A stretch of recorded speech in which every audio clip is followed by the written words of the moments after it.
ಏನು ಮಾಡಿದ್ವಿ? ಜನ್ಮಾಷ್ಟಮಿ ಚೆನ್ನಾಗಿತ್ತಾ? ಹಾಂ, ತುಂಬ ಚೆನ್ನಾಗಿತ್ತು. ಹಾಂ,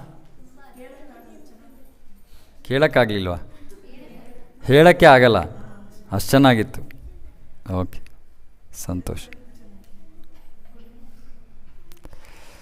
ಓಕೆ, ಸೊ ಇವತ್ತು ನಾವು ಮತ್ತೆ ತುಂಬ ಎಷ್ಟು ಒಂದು 2 ತಿಂಗಳಾಯ್ತಾ ಭಗವದ್ಗೀತೆಯಿಂದ ವಾಪಸ್ಸು ಭಗವದ್ಗೀತೆಗೆ ಬರ್ತಾಯಿದ್ದೀವಿ. ಸೊ ಅಧ್ಯಾಯ 4 ಓದ್ತಾ ಇದ್ವಿ ನಾವು. ಕೃಷ್ಣನ ಜನ್ಮದ ಬಗ್ಗೆ ಕೃಷ್ಣ ಹೇಳ್ತಾನೆ, ಜನ್ಮ ಕರ್ಮ ಚ ಮೇ ದಿವ್ಯಂ ಏವಂ ಯೋ ವೇತ್ತಿ ತತ್ವತಃ ತ್ಯಕ್ತ್ವಾ ದೇಹಂ ಪುನರ್ಜನ್ಮ ನೈತಿ ಮಾಮೇತಿ ಸೋ ಅರ್ಜುನ. ಸೊ ಕೃಷ್ಣ ಹೇಳ್ತಾ ಇದ್ದಾನೆ, ನನ್ನ ಜನ್ಮ ಮತ್ತು ಕರ್ಮ ದಿವ್ಯವಾದದ್ದು, ಅಂದರೆ ಈ ಭೌತಿಕ ಜಗತ್ತಿಗೆ ಸೇರಿರೋವಂಥದ್ದಲ್ಲ, ಆಧ್ಯಾತ್ಮಿಕವಾದದ್ದು, ಅಲೌಕಿಕವಾದದ್ದು. ಅಂದರೆ ಕೃಷ್ಣನ ಸರ್ವಸ್ವವು ಕೂಡ ಆಧ್ಯಾತ್ಮಿಕ. ನಮ್ಮದು ಆತ್ಮ ಆಧ್ಯಾತ್ಮಿಕ, ದೇಹ ಭೌತಿಕ. ಅರೆ ಕೃಷ್ಣನ ದೇಹವೂ ಆಧ್ಯಾತ್ಮಿಕ, ಅವನ ಆತ್ಮವೂ ಆಧ್ಯಾತ್ಮಿಕ, ಅವನ ಮನಸ್ಸು ಆಧ್ಯಾತ್ಮಿಕ, ಎಲ್ಲವೂ ಆಧ್ಯಾತ್ಮಿಕ. ಹಾಗಾಗಿ ಅವನು ನಮ್ಮ ಥರ ಭೌತಿಕ ದೇಹವನ್ನು, ಭೌತಿಕ ಜನ್ಮ, ಭೌತಿಕ ಮರಣ ಇದ್ಯಾವುದೂ ಅವನಿಗೆ ಅನ್ವಯವಾಗೋದಿಲ್ಲ. ಯಾಕಂದರೆ ಅವನು ಅಲೌಕಿಕ. ಸೊ ಕೃಷ್ಣ ಹೇಳ್ತಾನೆ, ಯಾರು ಇದನ್ನು ತತ್ವತಃ ಅರ್ಥ ಮಾಡ್ಕೋತಾರೋ, ತತ್ವತಃ ಅರ್ಥ ಮಾಡ್ಕೋತಾರೋ ಅಂದರೆ ಆಚಾರ್ಯರು ಯಾವ ರೀತಿ ನಮಗೆ ಪರಂಪರೆಯಲ್ಲಿ ಹೇಳ್ಕೊಟ್ಟಿದ್ದಾರೋ ಅದರ ಪ್ರಕಾರ ಯಾರು ಸ್ವೀಕಾರ ಮಾಡ್ತಾರೋ ಅವರಿಗೆ ಮತ್ತೆ ಪುನರ್ಜನ್ಮ ಇಲ್ಲ. ಈ ದೇಹವನ್ನು ತ್ಯಜಿಸಿದ ಬಳಿಕ ನಾವು ಭಗವಂತನ ಧಾಮಕ್ಕೆ ಹೋಗ್ಬೋದು, ಅದು ನಮ್ಮ ಇಚ್ಛೆ. ಆದರೆ ನಮಗೆ ಮತ್ತೆ ಭೌತಿಕ ಜಗತ್ತಿಗೆ ಬರಬೇಕು ಅಂತ ಆಸೆ ಇದ್ದರೆ ಮತ್ತೆ ವಾಪಸ್ ಬರ್ಬೋದು. ಆದರೆ ಯಾರು ಈ ಸತ್ಯವನ್ನು ಅರ್ಥ ಮಾಡ್ಕೋತಾರೋ ಅವರು ಈ ಭೌತಿಕ ಜಗತ್ತಿಗೆ ಬರೋ ಅವಶ್ಯಕತೆ ಇಲ್ಲ. ಅಂದರೆ ಅವ್ರಿಗೆ ಒತ್ತಾಯಪೂರ್ವಕವಾಗಿ ಅವರನ್ನು ಯಾರೂ ಎಳೆಯೋದಿಲ್ಲ ಭೌತಿಕ ಜಗತ್ತಿಗೆ ಬರಲೇಬೇಕು ನೀವು ಅಂತ. ಸಾಮಾನ್ಯವಾದ ಜೀವಿಗಳನ್ನು ಭೌತಿಕ ಪ್ರಕೃತಿ ಅಂದರೆ ಈ ಭೌತಿಕ ಜಗತ್ತಿನ ನಿಯಮಗಳು, ಕರ್ಮದ ನಿಯಮಗಳು, ಅವು ಜೀವಿಗಳನ್ನು ಎಳೆಯುತ್ತೆ. ಒತ್ತಾಯಪೂರ್ವಕವಾಗಿ ಅವ್ರು ಬರಲೇಬೇಕು, ತಪ್ಪಿಸ್ಕೊಳ್ಳೋಕ್ಕಾಗಲ್ಲ. ಆದರೆ ಯಾರು ಕೃಷ್ಣನ ಸತ್ಯವನ್ನು ಅರ್ಥ ಮಾಡ್ಕೊಂಡಿರ್ತಾರೋ ಅವರು ಬರಬೇಕಾಗಿಲ್ಲ. ನಿಜವಾಗ್ಲೂ ಇದರ ಅರ್ಥ ಏನು ಅಂದರೆ, ಯಾರು ಕೃಷ್ಣನ ವಿಷಯವಾಗಿ ಸರಿಯಾಗಿ ಅರ್ಥ ಮಾಡ್ಕೋತಾರೋ ಅವ್ರಿಗೆ ಗೊತ್ತಾಗತ್ತೆ ನಮ್ಮ ಶಾಶ್ವತ ಸ್ಥಾನ, ನಮ್ಮ ಸ್ವರೂಪ ಸ್ಥಾನ, ನಾವು ಕೃಷ್ಣನ ಸೇವಕರು. ಹಾಗಾಗಿ ನಾವು ಕೃಷ್ಣನ ಸೇವೆಯಲ್ಲಿ ತೊಡಗಿದ್ದು ನಮ್ಮ ಜೀವನವನ್ನು ನಾವು ಪರಿಪೂರ್ಣ ಮಾಡ್ಕೋಬೋದು. ಇಷ್ಟೇ ಇದರ ತಾತ್ಪರ್ಯ. ಕೃಷ್ಣನ ವಿಷಯದ ಸತ್ಯವನ್ನು ಯಾರು ಅರ್ಥ ಮಾಡ್ಕೊಳ್ತಾರೋ ಅವರು ಭೌತಿಕ ಜಗತ್ತಿನಲ್ಲಿ ಉಳಿಯೋದಕ್ಕೆ ಇಷ್ಟಪಡೋದಿಲ್ಲ. ಅದು ಸ್ವಾಭಾವಿಕವಾದದ್ದು. ಒಬ್ಬರೊಬ್ಬರಿಗೆ ಅದು ತಕ್ಷಣ ಆ ಒಂದು ಅರಿವು ಬರುತ್ತೆ, ಒಬ್ಬರೊಬ್ಬರಿಗೆ ಸ್ವಲ್ಪ ಸಮಯ ಆದಮೇಲೆ ಬರುತ್ತೆ. ಯಾರು ಹಿಂದಿನ ಜನ್ಮಗಳಲ್ಲಿ ನೀವು ಭಕ್ತಿಯನ್ನು ಮಾಡಿಕೊಂಡು ಈ ಜನ್ಮದಲ್ಲಿ ನಿಮ್ಮ ಭಕ್ತಿಯನ್ನು ಮುಂದುವರಿಸ್ತಾ ಇದ್ದೀರೋ ನಿಮಗೆ ಬಹಳ ಬೇಗ ಅನಿಸ್ಬಿಡುತ್ತೆ, ಹೌದು ನಾನು ಭಗವಂತನ ಸೇವೆಯಲ್ಲಿ ತೊಡಗುತ್ತೀನಿ, ನಾನು ಭಗವಂತನ ಧಾಮಕ್ಕೆ ಹೋಗ್ತೀನಿ ಅನ್ನೋದು ಮನಸ್ಸಿನಲ್ಲಿ ಬಹಳ ಸುಲಭವಾಗಿ ಜಾಗೃತವಾಗೋಗುತ್ತೆ ಈ ಭಾವನೆ. ಆದರೆ ಈ ಜನ್ಮದಲ್ಲೇ ಅಥವಾ ಅಷ್ಟೊಂದು ಭೌತಿಕ ಭಕ್ತಿಯಲ್ಲಿ ಪ್ರಗತಿಯನ್ನು ಸಾಧಿಸದೇ ಇರುವಂತಹ ಜೀವಿಗಳು, ಅವರಿಗೆ ಸ್ವಲ್ಪ ಸಮಯ ತೊಗೋಬೋದು ಇದನ್ನು ಸ್ವೀಕಾರ ಮಾಡೋಕ್ಕೆ. ಆದರೆ ನಾವೇನು ಅರ್ಥ ಮಾಡ್ಕೋಬೇಕಂದ್ರೆ ನಮ್ಮ ಹೃದಯದಲ್ಲಿ ಕೃಷ್ಣನ ಪ್ರತಿ ಭಕ್ತಿ ಆಗಲೇ ಇದೆ, ಅದು ಸುಪ್ತವಾಗಿದೆ. ಭಕ್ತಿ ಈಗ ಸುಪ್ತವಾಗಿದೆ. ಆ ಸುಪ್ತ ಭಕ್ತಿ ಜಾಗೃತವಾಗಬೇಕು ಅಷ್ಟೇ, ಅದು ಹೇಳ್ಬೇಕು. ಇವಾಗ ಯಾರೋ ಒಬ್ಬ ವ್ಯಕ್ತಿ ಮಲ್ಕೊಂಡಿದ್ದರೆ ಯಾರೇನು ಹೇಳಿದ್ರು ಅವನಿಗೆ ಕೇಳಿಸ್ತಾ ಇಲ್ಲ. ಅರೆ ಅವನು ಸ್ವಲ್ಪ ಜಾಗೃತವಾದ ತಕ್ಷಣ ಅವನಿಗೆ ಗೊತ್ತಾಗುತ್ತೆ, ಅವು ಯಾರು ಏನೋ ಹೇಳ್ತಾ ಇದ್ದಾರೆ, ಏನು ಮಾತಾಡ್ತಾ ಇದ್ದಾರೆ ಎಲ್ಲ ಅರ್ಥ ಆಗುತ್ತೆ. ಅದೇ ರೀತಿ ಇವತ್ತು ನಮ್ಮ ಭಕ್ತಿ ಸುಪ್ತವಾಗಿದೆ. ಆ ಸುಪ್ತವಾಗಿರೋ ಭಕ್ತಿ ಜಾಗೃತವಾಗಬೇಕು ಅಷ್ಟೇ ನಮಗೆ ಬೇಕಾಗಿರೋದು. ಸ್ವಲ್ಪ ಜಾಗೃತವಾದರೂ ಸಾಕು. ಆ ಸ್ವಲ್ಪ ಆ ಎಚ್ಚರಗೊಳಿಸುವಂಥ ಪ್ರಕ್ರಿಯೆ, ಅದರಲ್ಲಿ ಭಕ್ತರು ಬಹಳ ಮುಖ್ಯವಾದ ಒಂದು ಪಾತ್ರವನ್ನು ವಹಿಸ್ತಾರೆ. ಯಾರ ಹೃದಯದಲ್ಲಿ ಭಕ್ತಿ ಸ್ವಲ್ಪ ಜಾಗೃತವಾಗಿದೆಯೋ ಅಂತಹ ಭಕ್ತರ ಸಂಘದಿಂದ ನಮ್ಮ ಹೃದಯದಲ್ಲಿ ಸುಪ್ತವಾಗಿರೋ ಭಕ್ತಿ ಜಾಗೃತವಾಗುತ್ತೆ. ಗೊತ್ತಾಗ್ತಾ ಇದೆಯಾ ನಾನು ಹೇಳ್ತಾ ಇರೋದು? ನಮ್ಮ ಹೃದಯದಲ್ಲಿ ಸುಪ್ತವಾಗಿರೋ ಭಕ್ತಿ ಜಾಗೃತವಾಗಬೇಕು ಅಂದರೆ ನಾವು ಸುಮ್ಮನೆ ಮಾಡಬೇಕಾಗಿರೋದು ಸತ್ಸಂಗ, ಭಕ್ತರ ಸಂಘ ಅಷ್ಟೇ ಮಾಡಬೇಕಾಗಿರೋದು, ಇನ್ನೇನು ಮಾಡಬೇಕಾಗಿಲ್ಲ. ಮಾಯೆ ನಮ್ಮನ್ನು ಎಳೆಯುತ್ತಾಳೆ. ಶನಿವಾರ ಸಂಜೆ ಇಲ್ಲಿಗೆ ಹೋಗೋಣ, ಅಲ್ಲಿಗೆ ಹೋಗೋಣ, ಇಲ್ಲಿ ಶಾಪಿಂಗ್ ಹೋಗೋಣ, ಅದು ಮಾಡೋಣ, ಇನ್ನೊಂದು ಮಾಡೋಣ ಅಂತ ಎಳಿತಾಳೆ. ನಾವು ಮಾಡಬೇಕಾಗಿರೋದು ಇಷ್ಟೇ. ಯಾರು ಒಬ್ಬರು ಭಕ್ತರ ಕೈಯನ್ನು ಹಿಡ್ಕೊಂಡಿರ್ಬೇಕು ನಾವು. ಅವರು ನಮಗೆ ಫೋನ್ ಮಾಡ್ತಾರೆ, ಬನ್ನಿ ಅಂತಾಜಿ, ಬನ್ನಿ ಪ್ರಭು ಪ್ರವಚನಕ್ಕೆ ಬನ್ನಿ ಇವತ್ತು ಸತ್ಸಂಗಕ್ಕೆ ಅಂದರೆ ಆಗ ನಮ್ಮ ಮಾಯೆ ನಮ್ಮ ಮೇಲಿನ ಹಿಡಿತ ಸ್ವಲ್ಪ ಸಡಿಯಲಾಗತ್ತೆ. ಭಕ್ತರ ಸಂಘ ಇರಲಿಲ್ಲ ಅಂದರೆ ಮಾಯೆ ಎಳಿತಾಳೆ, ನಾವು ಅದೇ ನಮಗೆ ಆನಂದ. ಯಾಕೆಂದರೆ ಅದು ಜನ್ಮಗಳಿಂದ ನಾವು ಹೀಗೇ ಜೀವನ ನಡೆಸಿದ್ದೀವಿ. ಭೌತಿಕ ವಿಷಯಗಳಿಂದ ಓಡಿ ಓಡಿ ಓಡಿ ನಮಗೆ ಸಹಜವಾಗಿ ನ್ಯಾಚುರಲಾಗಿ ಅನಿಸುತ್ತೆ ಅದೇ ನಮಗೆ ಸಂತೋಷ ಕೊಡುತ್ತೆ ಅಂತ. ಅರೆ ಅದು ಮೋಸ, ಅದು ಮೋಸ. ಹೇಗೆ ಇದು ಮೋಸ ಅಂತ ಹೇಗೆ ಅರ್ಥ ಮಾಡ್ಕೊಳ್ಳೋದು? ಉದಾಹರಣೆಗೆ ಇವಾಗ ಸುಲಭವಾದ ಉದಾಹರಣೆ ಕೊಡ್ಬೋದು ನಾವು. ಯಾರೋ ಕುಡಿತಾರೆ. ಇವಾಗ ಯಾರಿಗೆ ಕುಡಿತದ ಅಭ್ಯಾಸ ಇಲ್ವೋ ಅವ್ರು ನೋಡಿ ಹೇಳ್ತಾರೆ, ಅಯ್ಯೋ ಎಂಥ ಮುಟ್ಟಾಳ ತಿರ್ಗಾ ಕುಡಿತಾ ಇದ್ದಾನೆ. ಕುಡಿತದ ಅಭ್ಯಾಸ ಇಲ್ಲದೇ ಇರೋರು ಯಾರು ಕುಡಿದು ಅದರಲ್ಲಿ ಮಗ್ನರಾಗ್ತಾರೋ ಅವರನ್ನು ನೋಡಿ ಅಯ್ಯೋ ಪಾಪ ಅಂತಾರೆ. ಅಯ್ಯೋ ತಿರ್ಗಾ ನೋಡು ಅವನಿಗೆ ತನ್ನ ಮೇಲೆ ನಿಯಂತ್ರಣನೇ ಇಲ್ಲ, ತಿರ್ಗಾ ಕುಡಿತಾ ಇದ್ದಾನೆ, ಏನು ಸಂತೋಷ ಸಿಗುತ್ತೆ ಅದರಲ್ಲಿ ಅಂತ ನಾವು ಹೇಳ್ತೀವಿ. ಯಾಕಂದರೆ ನಮಗೆ ಕುಡಿಯೋ ಅಭ್ಯಾಸ ಇಲ್ಲ. ಅದೇ ರೀತಿ ಯಾರು ಜಾಗೃತವಾಗಿದ್ದಾರೋ ಅವರು ಗೊತ್ತಾಗುತ್ತೆ, ಈ ಭೌತಿಕವಾಗಿ ಸಂತೋಷವನ್ನು ಹುಡುಕೋ ಪ್ರಕ್ರಿಯೆ ವ್ಯರ್ಥ, ಇದರಿಂದ ಏನೂ ಸಿಗಲ್ಲ ನಮಗೆ ಅನ್ನೋದು ಅರ್ಥ ಆಗಬೇಕು ಅಂದರೆ ನಮಗೆ ಭಕ್ತರ ಸಂಘ ಇರಬೇಕು. ಹಾಗಾಗಿ ಇದು ಎಲ್ಲಕ್ಕಿಂತ ಮುಖ್ಯವಾದ ವಿಷಯ. ಇದು ನಮ್ಮ ಜನ್ಮಾಷ್ಟಮಿಯ ಮೂಲ ವಿಷಯ ಕೂಡ. ನಾನು ಹೇಳಿದ್ದು ಅಂತಿಮವಾಗಿ ಭಕ್ತರ ಸಂಘದಿಂದಲೇ ನಾವು ಭಕ್ತಿಯಲ್ಲಿ ಮುಂದುವರಿಯೋಕ್ಕಾಗೋದು, ಬೇರೆ ಮಾರ್ಗ ಇಲ್ಲ. ಸೊ ಈ ಜನ್ಮಾಷ್ಟಮಿಯಿಂದ ನೀವು ಮಾಡಬೇಕಾಗಿರೋ ಕೆಲಸ ಏನು ಅಂದರೆ ಭಕ್ತರ ಸಂಘವನ್ನು ಹೆಚ್ಚು ಮಾಡಬೇಕು. ಅಂದರೆ ಅವರ ಸಂಪರ್ಕಕ್ಕೆ ಬರಬೇಕು. ಅವರ ಜೊತೆ ವಾರಕ್ಕೆ ಒಂದೇ ಸತಿ ನಾವು ಸಂಪರ್ಕದಲ್ಲಿದ್ದರೆ ಅಷ್ಟು ಎಫೆಕ್ಟಿವ್ ಆಗಿರಲ್ಲ, ಪ್ರಭಾವಕಾರಿಯಾಗಿರೋದಿಲ್ಲ. ವಾರದಲ್ಲಿ ಮಧ್ಯಾಹ್ನ ಯಾರ್ದಾರು ನಿಮಗೆ, ಇವಾಗ ಎಷ್ಟೊಂದು ಜನ ಭಕ್ತರು ನಿಮಗೆ ಸಂಘ ಆಗಿದ್ದಾರೆ, ಯಾರ್ದಾರು ನಿಮಗೆ ಮಾತಾಡಬೇಕು ಅಂತ ಅನಿಸೋ ಭಕ್ತರ ಸಂಪರ್ಕದಲ್ಲಿರಿ, ಅಷ್ಟೇ ಮಾಡಬೇಕಾರೋದು. ಮತ್ತು ನಾವು ಸಾಮಾನ್ಯವಾಗಿ ಹೇಳ್ತೀವಿ, ಪ್ರಭುಗಳ ಸಂಘದಲ್ಲಿರಿ, ಮಾತಾಜಿಯರ ಸಂಘದಲ್ಲಿರಿ. ಮಿಕ್ಸಪ್ ಮಾಡಬೇಡಿ, ಆಮೇಲೆ ಏನೋ ಬೇರೆ ತೊಂದರೆಗಳಾಗತ್ತೆ. ಅಷ್ಟೇ ನಿಯಮ, ಬೇರೆ ಏನೂ ನಿಯಮ ಇಲ್ಲ. ಮತ್ತು ಇದನ್ನು ಮುಂದುವರಿಸ್ಕೊಂಡು ಹೋದರೆ ಆಟೋಮ್ಯಾಟಿಕ್ಕಾಗಿ ನಮ್ಮ ಹೃದಯದಲ್ಲಿರೋ ಭಕ್ತಿ ಜಾಗೃತವಾಗುತ್ತೆ. ಓಕೆ, ಸೊ ಇವಾಗ 5ನೇ ಅಧ್ಯಾಯಕ್ಕೆ ಹೋಗ್ತಾ ಇದ್ದೀವಿ. ಇವಾಗ 5ನೇ ಅಧ್ಯಾಯ ಬಹಳ ಮುಖ್ಯವಾದದ್ದು, ಪ್ರಾಕ್ಟಿಕಲ್. ನಮ್ಮ ಜೀವನವನ್ನು ಹೇಗೆ ನಡೆಸಬೇಕು ಅಂತ ಕೃಷ್ಣ ಈ ಅಧ್ಯಾಯದಲ್ಲಿ ಹೇಳ್ಕೊಡ್ತಾ ಇದ್ದಾನೆ. ಅದಕ್ಕೆ ಇದಕ್ಕೆ ಕೃಷ್ಣ ಪ್ರಜ್ಞೆಯಲ್ಲಿ ಕ್ರಿಯೆ. ನಾವೆಲ್ಲರೂ ಕ್ರಿಯೆ ಮಾಡ್ತಾಯಿದ್ದೀವಿ, ಕೆಲಸಗಳು ಮಾಡ್ತಾಯಿದ್ದೀವಿ, ಆದರೆ ಕೃಷ್ಣ ಪ್ರಜ್ಞೆಯಲ್ಲಿ ಹೇಗೆ ಮಾಡೋದು ಅನ್ನೋದ್ರ ಬಗ್ಗೆ ಈ ಒಂದು ಅಧ್ಯಾಯದಲ್ಲಿ ಬಹಳ ಅದ್ಭುತವಾದ ಎಷ್ಟೊಂದು ವಿಷಯಗಳಿವೆ. ಸೊ ನಾನು ಹಲವಾರು ಶ್ಲೋಕಗಳನ್ನು ಚರ್ಚೆ ಮಾಡ್ತೀನಿ ಇವತ್ತು.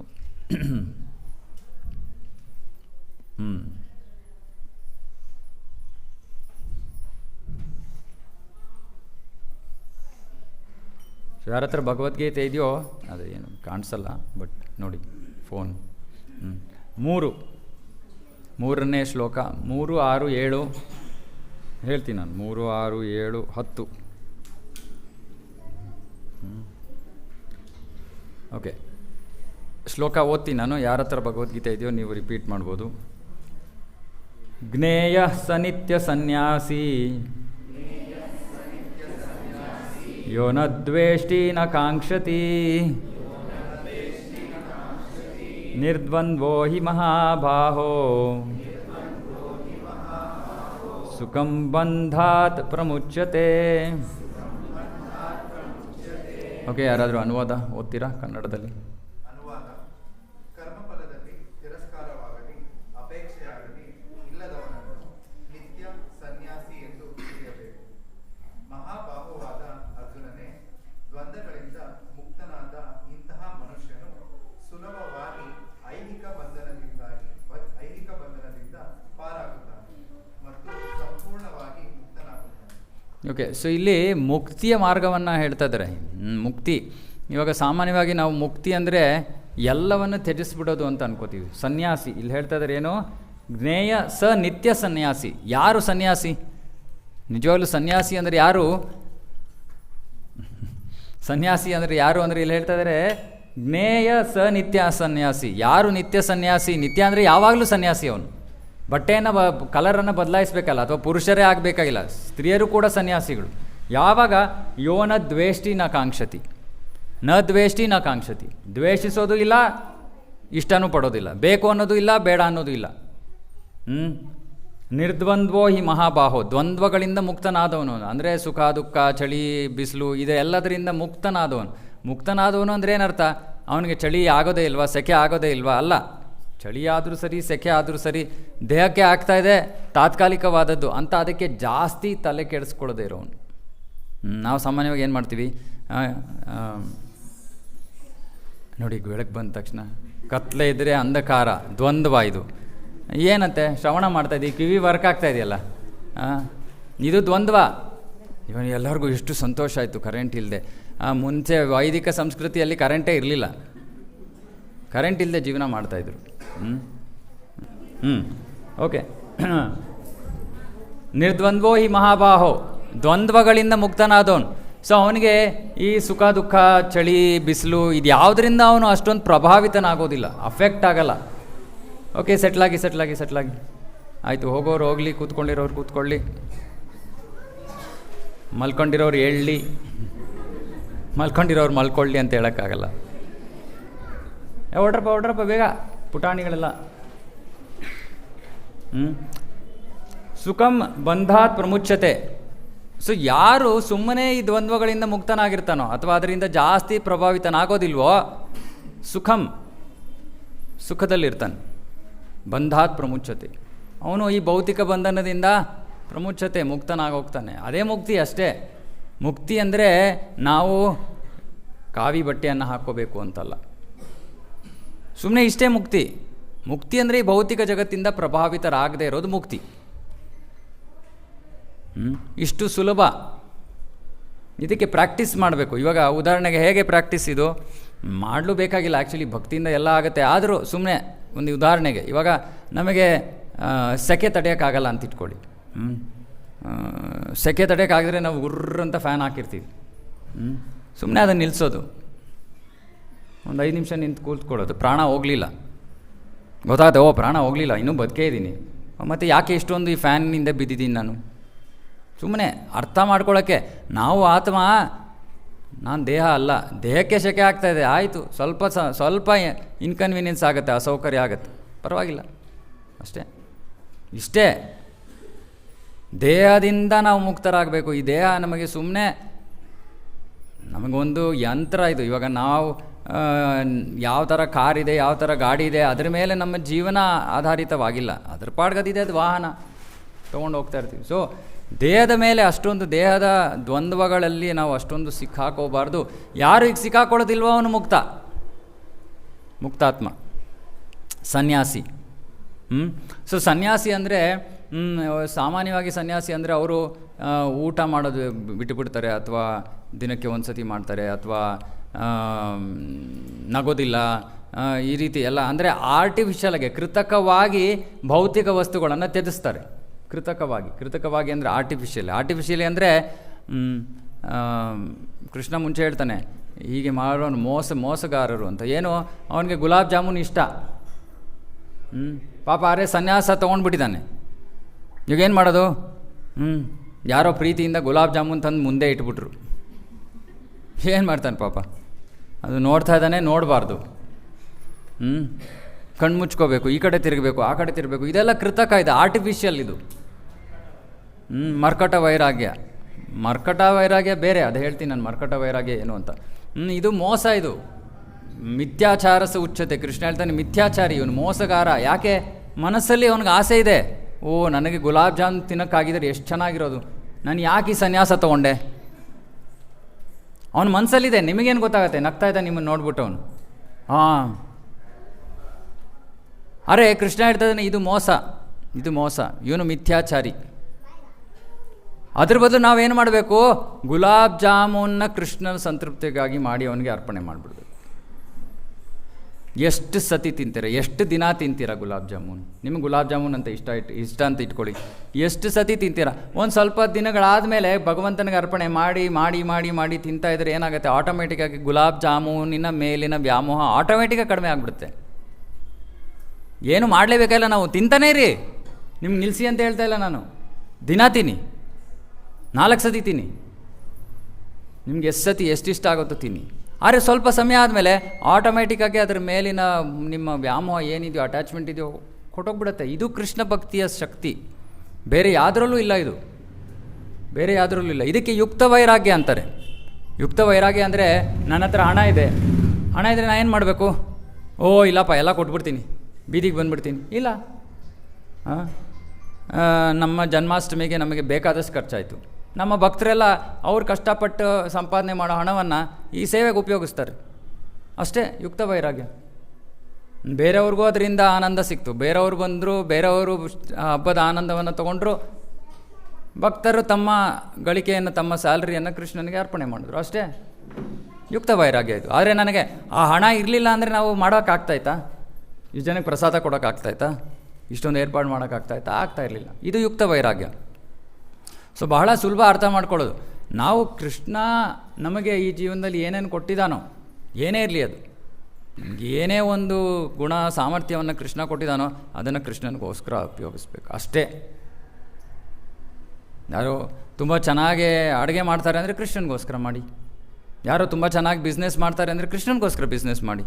ಕೃಷ್ಣನಿಗೋಸ್ಕರ ಬಿಸ್ನೆಸ್ ಮಾಡಿ ಅಂದರೆ ಕೃಷ್ಣಂದು ಯಾವ ಬಿಸ್ನೆಸ್ ಇದೆ? ನೀವು ಯಾವ ಬಿಸ್ನೆಸ್ ಮಾಡಿದ್ರೂ ಅದರ ಫಲವನ್ನು ಕೃಷ್ಣನಿಗೆ ಕೊಡಿ. ಇಲ್ಲಾಂದರೆ ಕೃಷ್ಣನಿಗೆ ಅಥವಾ ಕೃಷ್ಣ ಪ್ರಜ್ಞೆಗೆ ಸಂಬಂಧಿತವಾದ ಕೆಲಸ ಕಾರ್ಯಗಳಲ್ಲಿ ತೊಡಗಿ ಅಷ್ಟೇ. ಇದು ಯುಕ್ತ ವೈರಾಗ್ಯ. ಯುಕ್ತ ವೈರಾಗ್ಯದಿಂದ ಏನಾಗುತ್ತೆ, ನಾವು ಯಾರಿಗೂ ಮೋಸ ಮಾಡಲ್ಲ. ಇಲ್ಲಿ ಬೇಕಾದ ಜನ ಭಕ್ತರಿದ್ದಾರೆ, ಬೇಕಾದಷ್ಟು ಪ್ರಸಾದದ ಮೇಲಿನ ಪ್ರೀತಿಯನ್ನು ಹೊಂದಿರುವಂಥ ಭಕ್ತರಿದ್ದಾರೆ. ಆದರೆ ಅವರ ಜೀವನದಲ್ಲಿ ಅವರಿಗೆ ಅನುಭವ ಆಗ್ತಾ ಇರುತ್ತೆ, ಸ್ವಲ್ಪ ಸ್ವಲ್ಪ ಕಡಿಮೆ ಆಗ್ತಾ ಇದೆ. ಮೊನ್ನೆ ಪ್ರಭುಗಳು ಹೇಳ್ತಾಯಿದ್ರು, ವಂಶಿ ಪ್ರಭು ಸ್ವಲ್ಪ ಇವಾಗ ಊಟದ ಮೇಲೆ ಅಟ್ಯಾಚ್ಮೆಂಟ್ ಕಡಿಮೆ ಆಗಿದೆ ಪ್ರಭು ಅಂತ. ಆಟೋಮೆಟಿಕ್, ಅದು ಆಟೋಮೆಟಿಕ್, ನಾವೇನು ಮಾಡಬೇಕಾಗಿಲ್ಲ, ಅದಾಗೆ ಆಗುತ್ತೆ. ಆಮೇಲೆ ಅದರಿಂದ ಏನು ಲಾಸ್ ಇಲ್ಲ, ನಿಮ್ಗೆ ಬೇಸರ ಆಗಲ್ಲ. ನಮಗೆ ಬೇಕಾಗಿರೋದನ್ನ ಯಾವ್ದಾದ್ರು ನಾವು ತ್ಯಜಿಸಿದಾಗ ನಮಗೆ ಬೇಸರ ಆಗುತ್ತೆ. ಅಯ್ಯೋ ಇದು ನನಗೆ ಎಷ್ಟು ಬೇಕಾಗಿದ್ದು, ಯಾಕೆ ಅದರಿಂದ ನಮಗೆ ಸಂತೋಷ ಸಿಗ್ತಾ ಇದೆ ಅಂತ ಅನ್ನಿಸ್ತಾ ಇದೆ ನಮಗೆ, ಹಾಗಾಗಿ ಅದನ್ನು ತ್ಯಜಿಸೋಕ್ಕೆ ನಾವು ರೆಡಿಯಾಗಿಲ್ಲ. ಆದರೆ ಇವಾಗ ಇನ್ನೇನೋ ಆನಂದ ಸಿಗ್ತಾ ಇದೆ, ಏನು ಅಂತ ನಮ್ಗೆ ಗೊತ್ತಿಲ್ಲದೆ ಇದ್ರು, ಇದ್ರ ಮೇಲೆ ನನ್ನ ಆನಂದ ಇವಾಗ ಡಿಪೆಂಡ್ ಆಗಿಲ್ಲ. ನಾನು 2-3 ದಿನದಿಂದ ಯೋಚನೆ ಮಾಡ್ತಾಯಿದ್ದೆ, ಏನಾದ್ರು ತಿನ್ನಬೇಕು, ಏನು ತಿನ್ನಬೇಕು ಅಂತಲೇ ಮನ್ಸಿಗೆ ಬರ್ತಾಯಿಲ್ಲ. ಯೋಚನೆ ಮಾಡ್ತೀನಿ, ಏನು ಇಷ್ಟ ನನಗೆ, ಏನು ಬರಲೇ ಇಲ್ಲ. ಸರಿ ಬಿಡು, ಏನು ಕೃಷ್ಣ ಏನು ಕೊಡ್ತಾನೋ ತಿನ್ನೋಣ. ಆಮೇಲೆ ಯಾರೋ ಏನೋ ಕಳಿಸ್ತಾರೆ. ಹಾಗೆ ಏನೋ ಅಂದರೆ ನಮ್ಗೆ ಅಷ್ಟೊಂದು ಇದೆಲ್ಲವನ್ನು ತ್ಯಜಿಸ್ಬಿಟ್ಟು ನಾನು ಜೀವನವನ್ನು ಎಲ್ಲ ಬಿಟ್ಬಿಟ್ಟು ಇರ್ತೀನಿ ಅಂತಲ್ಲ. ಕೃಷ್ಣ ಭಕ್ತಿ ಎಷ್ಟು ಪ್ರಬಲವಾದದ್ದು ಅಂದರೆ, ನಾವೇನಿದೆಯೋ ಎಲ್ಲವನ್ನು ಕೃಷ್ಣನಿಗೆ ಅರ್ಪಣೆ ಮಾಡ್ತಾಯಿದ್ರೆ ನಮ್ಮ ಭೌತಿಕ ವ್ಯಾಮೋಹಗಳೆಲ್ಲವೂ ಕೂಡ ಅದಾಗೆ ಕಡಿಮೆ ಆಗೋಗುತ್ತೆ. ಅದರ ಮೇಲಿನ ವ್ಯಾಮೋಹ ಅದಾಗೆ ಕಡಿಮೆ ಆಗೋಗುತ್ತೆ, ಏನೂ ಮಾಡಬೇಕಾಗಿಲ್ಲ. ಅದು ಕೃಷ್ಣನ ಕೃಪೆ. ಆ್ಯಕ್ಚುಲಿ ಶಾಸ್ತ್ರದಲ್ಲಿ ಹೇಳ್ತಾರೆ, ಬೇರೆ ಬೇರೆ ಪ್ರಕ್ರಿಯೆಗಳಿವೆ, ಯೋಗದ ಪ್ರಕ್ರಿಯೆಗಳಿವೆ. ಯಾರೋ ಜ್ಞಾನ ಯೋಗ ಮಾಡ್ತಾರೆ, ಯಾರೋ ಅಷ್ಟಾಂಗ ಯೋಗ ಮಾಡ್ತಾರೆ. ಆದರೆ ಇದೆಲ್ಲದರ ಫಲ ಸಿಗಬೇಕು ಅಂದರೂ ನಮಗೆ ಅದರಲ್ಲಿ ಒಂದು ಸ್ವಲ್ಪ ಭಕ್ತಿ ಇರಬೇಕಂತೆ. ಮತ್ತು ಭಕ್ತಿ ಯೋಗ ಎಷ್ಟು ಪ್ರಬಲವಾದದ್ದು ಅಂದರೆ, ಉದಾಹರಣೆಗೆ ಹೇಳ್ತೀನಿ. ಹರಿನಾಮದ ಬಗ್ಗೆ ಹೇಳ್ತಾ ಇದ್ದಾರೆ. ಸನ್ಯಾಸಿ, ಇವಾಗ ಯಾರು ಸನ್ಯಾಸಿ ಆಗಿದ್ದಾರೆ ಅವ್ರನ್ನ ಎಲ್ಲರೂ ಸಾಮಾನ್ಯವಾಗಿ ಗೌರವಿಸ್ತೀವಿ ನಾವು. ಅಂದರೆ ಇವರು ಭಕ್ತರಲ್ಲ, ಭಕ್ತಿ ಮಾಡ್ತಾ ಇಲ್ಲ, ಇವರು ಸನ್ಯಾಸವನ್ನು ಗ್ರಹಣ ಮಾಡಿದ್ದಾರೆ ಮತ್ತು ಸನ್ಯಾಸಿಯ ನಿಯಮಗಳನ್ನು ಪಾಲನೆ ಮಾಡ್ತಾ ಇದ್ದಾರೆ, ಇತ್ಯಾದಿ ಇತ್ಯಾದಿ. ಆ ಸನ್ಯಾಸಿ ತನ್ನ ಪ್ರಾರಬ್ಧ ಕರ್ಮವನ್ನು ಅನುಭವಿಸಲೇಬೇಕು. ಪ್ರಾರಬ್ಧ ಕರ್ಮ ಅಂದರೆ ಹುಟ್ಟಾದ ಮೇಲೆ ನಾವು ಅನುಭವಿಸ್ಬೇಕಾಗಿರೋ ಕರ್ಮ, ಪುಣ್ಯ ಪಾಪದ ಫಲಗಳು. ಅಂದರೆ ಅದು ಕಷ್ಟ ಸುಖವಾಗಿ ನಮಗೆ ಬರುತ್ತೆ. ಸನ್ಯಾಸಿಯೂ ಕೂಡ ತನ್ನ ಪಾಪ ಮತ್ತು ಪುಣ್ಯದ ಫಲಗಳನ್ನು ಅನುಭವಿಸಲೇಬೇಕಂತೆ.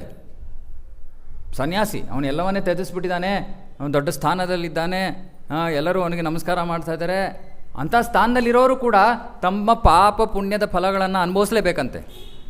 ಆದರೆ ಯಾರು ಕೃಷ್ಣನಿಗೆ ಶರಣಾಗತರಾಗಿದ್ದಾರೋ, ಸಾಮಾನ್ಯ ಜೀವಿಗಳು, ಸಾಮಾನ್ಯ ಗೃಹಸ್ಥರು, ಅವರು ಆ ಪ್ರಾರಬ್ಧ ಕರ್ಮವನ್ನು ಅನುಭವಿಸಬೇಕಾಗಿಲ್ಲ.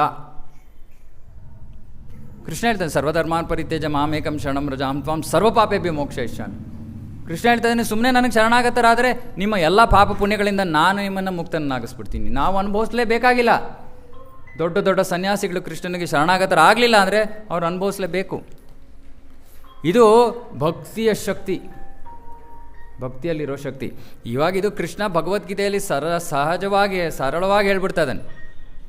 18ನೇ ಅಧ್ಯಾಯದಲ್ಲಿ ಕೃಷ್ಣ ಹೇಳ್ಬಿಡ್ತಾನೆ, ಎಲ್ಲವನ್ನ ಬಿಟ್ಟು ನನ್ನ ಮೇಲೆ ಅವಲಂಬಿತರಾಗು. ಎಲ್ಲ ಬಿಟ್ಟು ಕೃಷ್ಣನ ಮೇಲೆ ಅವಲಂಬಿತರಾದರೆ ನಮ್ಮ ಕರ್ಮಫಲವೂ ಹೋಯ್ತು.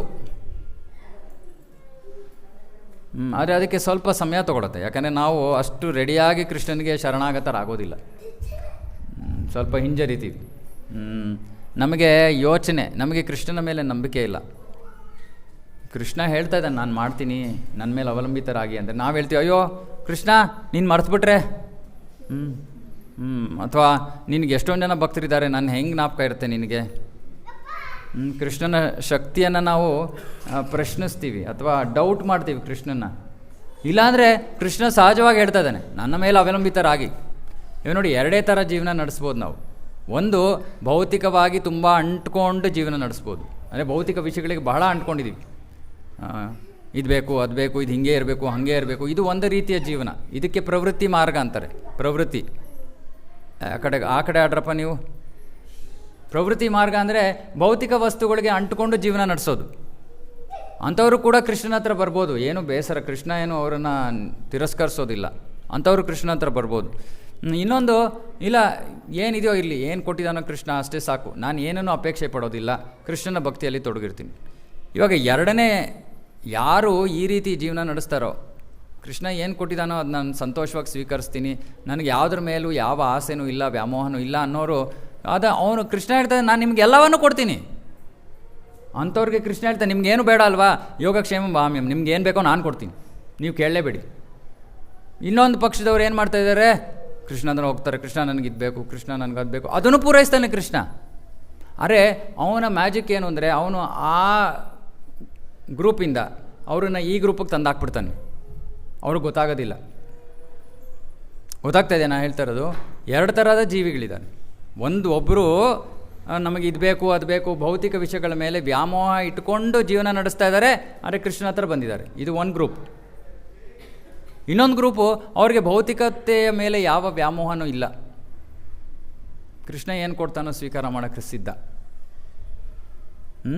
ಇವಾಗ ಮೊದಲನೇ ಗ್ರೂಪ್ನವರು ಕೃಷ್ಣ ಹತ್ರ ಕೇಳ್ಕೊತಾರೆ ಬಂದು, ಕೃಷ್ಣ ನನಗಿದು ಕೊಡು, ಕೃಷ್ಣ ನನಗೆ ಅದು ಕೊಡು. ಎಲ್ಲಿಗೆ? ತಿರುಪತಿಗೆ ಹೋಗಿ ಮಾಡ್ತೀವಲ್ಲ, ಹುಂಡಿಯಲ್ಲಿ ದುಡ್ಡು ಹಾಕೋದು.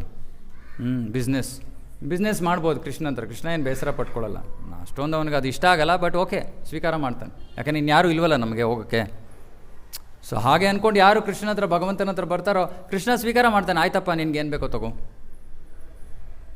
ಆದರೆ ಯಾರು ಕೇಳೋದಿಲ್ವೋ ಕೃಷ್ಣನೇ ಅವ್ರಿಗೆ ಕೊಡ್ತಾನೆ. ಏನು ಬೇಕು ಅಂತ ಅವ್ನು ಡಿಸೈಡ್ ಮಾಡಿಕೊಡ್ತಾನೆ. ಇವಾಗ ನೀವು ಯೋಚನೆ ಮಾಡಿ, ನಮಗೆ ಏನು ಬೇಕು ಅಂತ ನಮಗೆ ಚೆನ್ನಾಗಿ ಗೊತ್ತೋ, ಅವನಿಗೆ ಚೆನ್ನಾಗಿ ಗೊತ್ತೋ. ಸೊ ಎರಡನೇ ವರ್ಗದ ಭಕ್ತರು ಅವ್ರನ್ನ ಕೃಷ್ಣ ತಾನೇ ಕೈ ಹಿಡ್ಕೊಂಡು ಅವ್ರ ಜೀವನವನ್ನು ನಡೆಸ್ತಾನೆ. ಮೊದಲನೇ ವರ್ಗದವರು ಎದ್ದು ಬಿದ್ದು ಕೃಷ್ಣ ಹತ್ರ ಓಡೋಗಿ ಟೆನ್ಷನ್ನು, ಇದು ಕೇಳು ಅದು ಕೇಳು, ಇನ್ನೊಂದು ಮಾಡು ಮತ್ತೊಂದು ಮಾಡು, ಅವಶ್ಯಕತೆ ಇಲ್ಲ. ಕೃಷ್ಣ ಹೇಳ್ತಿದ್ದಾನೆ, ಭೋಕ್ತಾರಂ ಯಜ್ಞ ತಪಸಾಂ ಸರ್ವಲೋಕ ಮಹೇಶ್ವರಂ ಸುಹೃದಂ ಸರ್ವಭೂತಾನಾಂ ಜ್ಞಾತ್ವಾ ಮಾಂ ಶಾಂತಿ ಮೃಚ್ಯತಿ. ಕೃಷ್ಣ ಹೇಳ್ತಾನೆ, ನಾನು ಎಲ್ಲದರ ಈಶ್ವರ, ಎಲ್ಲವೂ ನನ್ನ ನಿಯಂತ್ರಣದಲ್ಲಿದೆ. ನಾನು ಹೇಳ್ತಾ ಇದ್ದೀನಿ, ನಿಮ್ಮ ಯೋಗಕ್ಷೇಮವನ್ನು ನಾನು ನೋಡ್ಕೋತೀನಿ, ಚಿಂತೆ ಮಾಡಬೇಡಿ. ಸೊ ಅಂತ ಭಕ್ತ ಏನು ಮಾಡ್ತಾನೆ, ಸರಿ ಕೆಲಸ ಮಾಡಬೇಕು, ಯಾಕೆ ಹೊಟ್ಟೆಪಾಡು, ಸರಿ ಹೋಗ್ತೀನಿ ಕೆಲಸಕ್ಕೆ, ಸರಿ ಏನು ಬರ್ತೋ ಬರಲಿ ಕೃಷ್ಣನ ಇಚ್ಛೆ. ಪ್ರಭು ಇದಾಯಿತು, ಏನು ನಮ್ಮದು ಅಪ್ರೈಸಲ್ ಆಯಿತು ನೋಡಿ, ಪಕ್ಕದವ್ರಿಗೆ 20% ಹೈ ಕೊಟ್ಟರು, ನಾನು ಕೊಡಲೇ ಇಲ್ಲ. ಭಕ್ತ ಆದವನು ಇದನ್ನೆಲ್ಲ ಯೋಚನೆ ಮಾಡಬೇಕಾಗಿಲ್ಲ. ಭಕ್ತ ಆದವನು ಒಂದೇ ಒಂದು ಯೋಚನೆ ಮಾಡಬೇಕು, ಏನೋ ನನಗೆ ಈ ಕೆಲಸದಲ್ಲಿ ಇದ್ಕೊಂಡು ನಾನು ಕೃಷ್ಣನಿಗೆ ಸಮಯ ಕೊಡೋಕೆ ಆಗ್ತಾಯಿದೆಯೋ ನನಗೆ ಇಲ್ವೋ, ಅಷ್ಟೇ ಅವನ ಕನ್ಸಿಡ್ರೇಷನ್, ಅಷ್ಟೇ ಅವನ ಪರಿಗಣನೆ. ಯಾಕೆ ಅವನಿಗೆ ಗೊತ್ತು ಕೃಷ್ಣ ನನ್ನ ಅವಶ್ಯಕತೆಗಳನ್ನು ನೋಡ್ಕೋತಾನೆ. ಇದು ಆ ಭಕ್ತನಲ್ಲಿರೋ ಶ್ರದ್ಧೆ.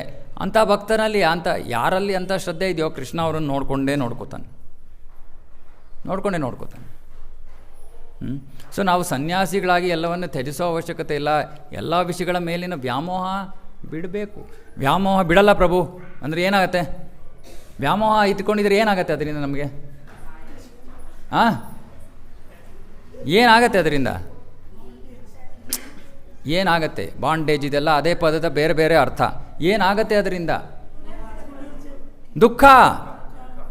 ಸಿಂಪಲ್. ಭೌತಿಕವಾಗಿ ಅಟ್ಯಾಚ್ಡ್ ಆಗಿದ್ದರೆ ಅದರಿಂದ ನಿಮಗೇನು ಸಿಗೋದು? ದುಃಖ.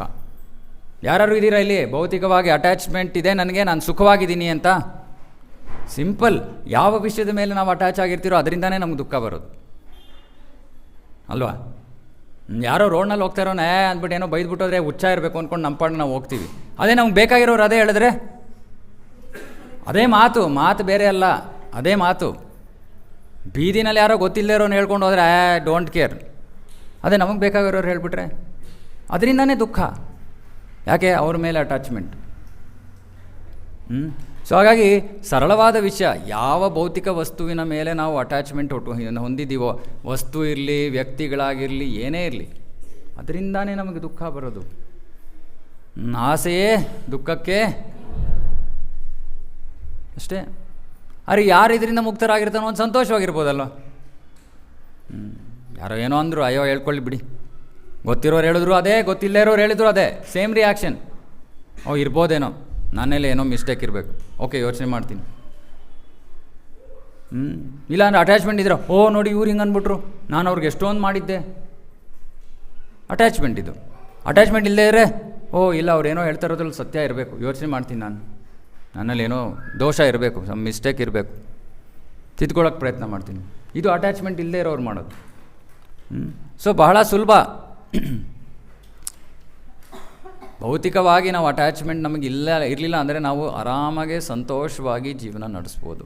ಜೀವನದಲ್ಲಿ ಎಷ್ಟೇ ತೊಂದರೆಗಳು ಸಮಸ್ಯೆಗಳು ಬಂದರೂ ಕೂಡ ಅದರಿಂದ ನಾವು ಅಷ್ಟೊಂದು ಪ್ರಭಾವಿತರಾಗೋದಿಲ್ಲ, ಬಾಧಿತರಾಗೋದಿಲ್ಲ. ಇದು ಸನ್ಯಾಸಿಯ ಜೀವನ. ಇದು ಸನ್ಯಾಸಿಯ ಜೀವನ. ಓಕೆ, ಇದು 3ನೇ ಶ್ಲೋಕ 6.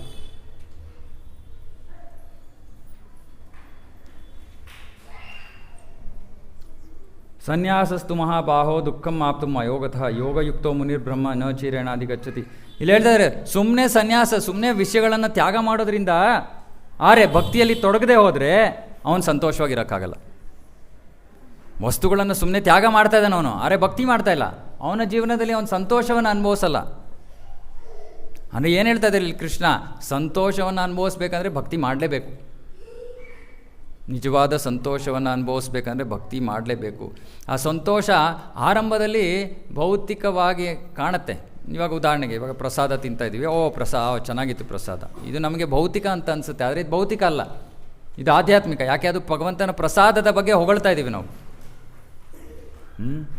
ಸೊ ಹಾಗೆ ಏನಾಗುತ್ತೆ, ಆನಂದ ಭಕ್ತಿಯ ಚಟುವಟಿಕೆಗಳೆಲ್ಲ ಇದೆ. ಪ್ರಸಾದವನ್ನು ತಿಂದಾಗ ಆನಂದ, ಭಗವಂತನ ದರ್ಶನ ಮಾಡ್ಕೊಂಡಾಗ ಆನಂದ, ಬೇರೆ ಭಕ್ತರನ್ನು ನೋಡಿದಾಗ ಆನಂದ. ಸೊ ಇದೆಲ್ಲ ನಮಗೆ ಸಹಜವಾಗಿ ನಾವು ಅನುಭವಿಸುವಂಥ ವಿಷಯಗಳು. ಹಾಗಾಗಿ ಆನಂದ ಭಕ್ತಿಯಲ್ಲಿ ಇದ್ದೇ ಇದೆ. ಇವಾಗ ನೀವು ನೋಡಿ, ಇವಾಗ ಭಕ್ತರನ್ನು ನೋಡಿದಾಗ ನಾವು ಯಾವ ರೀತಿ ಏನು ಅನುಭವ ಮಾಡ್ತೀವೋ, ಮತ್ತು ನಾಳೆ ಅಲ್ಲ ನಾಳಿದ್ದು ಆಫೀಸ್ಗೆ ಹೋದಾಗ ನಮ್ಮ ಕೊಲೀಗ್ಸನ್ನು ನೋಡಿದಾಗ ಎಷ್ಟು ಸಂತೋಷ ಸಿಗುತ್ತೆ ಅಲ್ವಾ? ನಾನು ಬಂತಪ್ಪ ತಿರ್ಗಾ ಸೋಮವಾರ, ಅದೇ ರಾಗ ಅದೇ ಹಾಡು, ಇವಾಗ ಅದೇ ರಾಗ ಅದೇ ಹಾಡು ಅಲ್ಲ ನನಗೆ. ಯಾಕಂದರೆ ಭಕ್ತರ ಸಂಘದಲ್ಲಿದ್ದಾಗ ನಮಗೆ ನಿಜವಾದ ಆನಂದದ ಅನುಭವ ಆಗುತ್ತೆ. ಸೊ ಇಲ್ಲಿ ಕೃಷ್ಣ ಹೇಳ್ತಾ ಇದ್ದಾನೆ, ಸುಮ್ಮನೆ ತ್ಯಾಗ ಮಾಡೋದ್ರಿಂದ ಏನು ಪ್ರಯೋಜನ ಇಲ್ಲ, ಎಲ್ಲವನ್ನು ನನಗೋಸ್ಕರ ಉಪಯೋಗಿಸಿ ಭಕ್ತಿಯನ್ನು ಮಾಡಿ, ಆಗ ಸಂತೋಷವನ್ನು ಅನುಭವಿಸ್ತೀರ.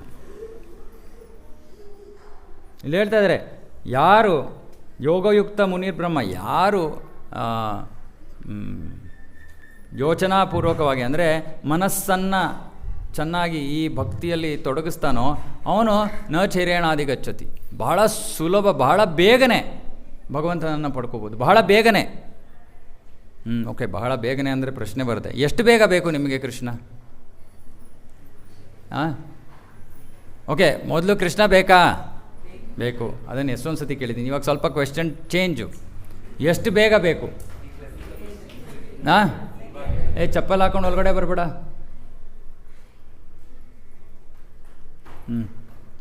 ಎಷ್ಟು ಬೇಗ ಬೇಕು?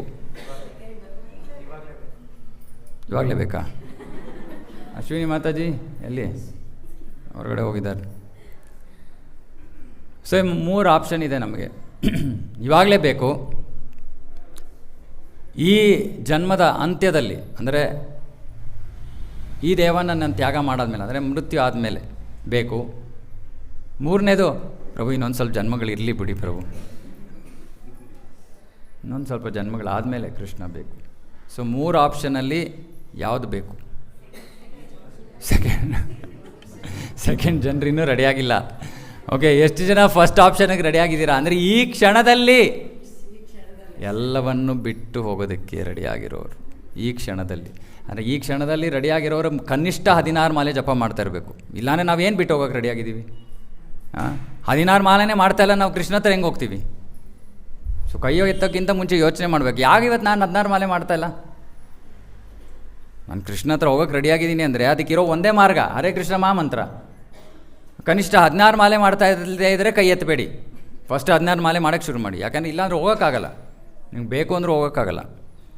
ಓಕೆ, ಸೊ ಫಸ್ಟು ತಕ್ಷಣ ಹೋಗಬೇಕು ಅಂದರೆ ಮಿನಿಮಮ್ 16 ಮಾಲೆ ಮಾಡೋಕ್ಕೆ ಶುರು ಮಾಡಿ. ಮಿಕ್ಕಿದೇನು ಮಾಡಬೇಕು ಬೇಡವೋ ಅದು ಆಮೇಲೆ ಹೇಳ್ತೀವಿ. ಫಸ್ಟ್ 16 ಮಾಲೆ ಮಾಡಿದ್ರೆ ಅದನ್ನು ಮಾಡಲೇಬೇಕು ತಕ್ಷಣ ಹೋಗಬೇಕು ಅಂದರೆ. ಓಕೆ, ತಕ್ಷಣ ಬೇಡ ಪ್ರಭು, 16 ಮಾಲೆ ಮಾಡ್ತಾಯಿಲ್ಲ. ಓಕೆ, ಈ ದೇಹ ಅಂದರೆ ಮರಣವಾಗೋ ತನಕ ಆದಮೇಲೆ ಹೋಗ್ತೀನಿ ನಾನು. ಎಷ್ಟು ಜನ ಮರಣ ಆದಮೇಲೆ ಹೋಗೋಕ್ಕೆ ರೆಡಿಯಾಗಿರೋರು? ಇವಾಗಿಂದ ಮರಣದ ತನಕ ಏನು ಮಾಡಬೇಕು ಅಂತ? ಅರೆ ಬಾಬಾ, ಇವಾಗಿಂದ ಸಾಯೋ ತನಕ ಜಪಾನೇ ಮಾಡಬೇಕಂದ್ರೆ ಇವಾಗಲೇ ಹೋಗಿ.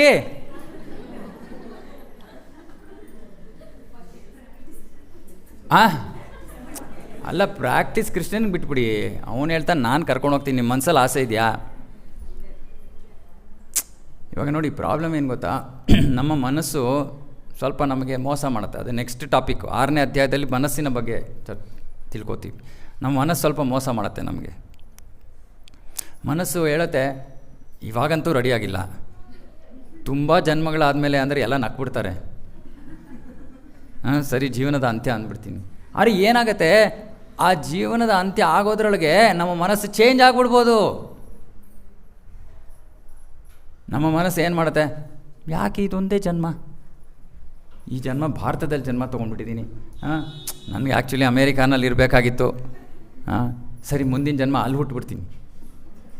ಒಂದೇ ಒಂದು ಜನ್ಮ ಪ್ರಭು, ಅಡ್ಜಸ್ಟ್ ಮಾಡ್ಕೊಳ್ಳಿ ಪ್ರಭು, ಒಂದೇ ಜನ್ಮ, ಆಮೇಲೆ ಹೋಗ್ತೀನಿ. ಆಮೇಲೆ ಏನು ಮಾಡುತ್ತೆ ಮನಸ್ಸು, ನೆಕ್ಸ್ಟ್ ಜನ್ಮ ಆಯ್ತಪ್ಪ ಅಮೇರಿಕಾಲಿ ಹುಟ್ಟುಬಿಟ್ರಿ, ಆಮೇಲೆ ಇನ್ನೊಂದು ಬೇಕು, ಮತ್ತೊಂದು ಬೇಕು, ಇದಕ್ಕೇನು ಕೊನೆಯೇ ಇಲ್ಲ, ಇದಕ್ಕೇನು ಕೊನೆ ಇಲ್ಲ.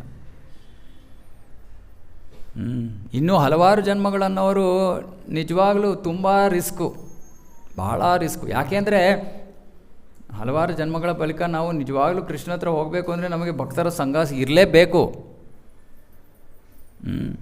ನೀವು ನೋಡಿ, ಎಷ್ಟೊಂದು ಜನ ಭಕ್ತರು ಇಲ್ಲಿಗೆ ಬರ್ತಾಯಿದ್ರು, ಮಧ್ಯ ಸತ್ಸಂಗಕ್ಕೆ ಬರೋಕ್ಕೆ ನಿಲ್ಲಿಸ್ಬಿಟ್ರು ಎಷ್ಟೊಂದು ಜನ.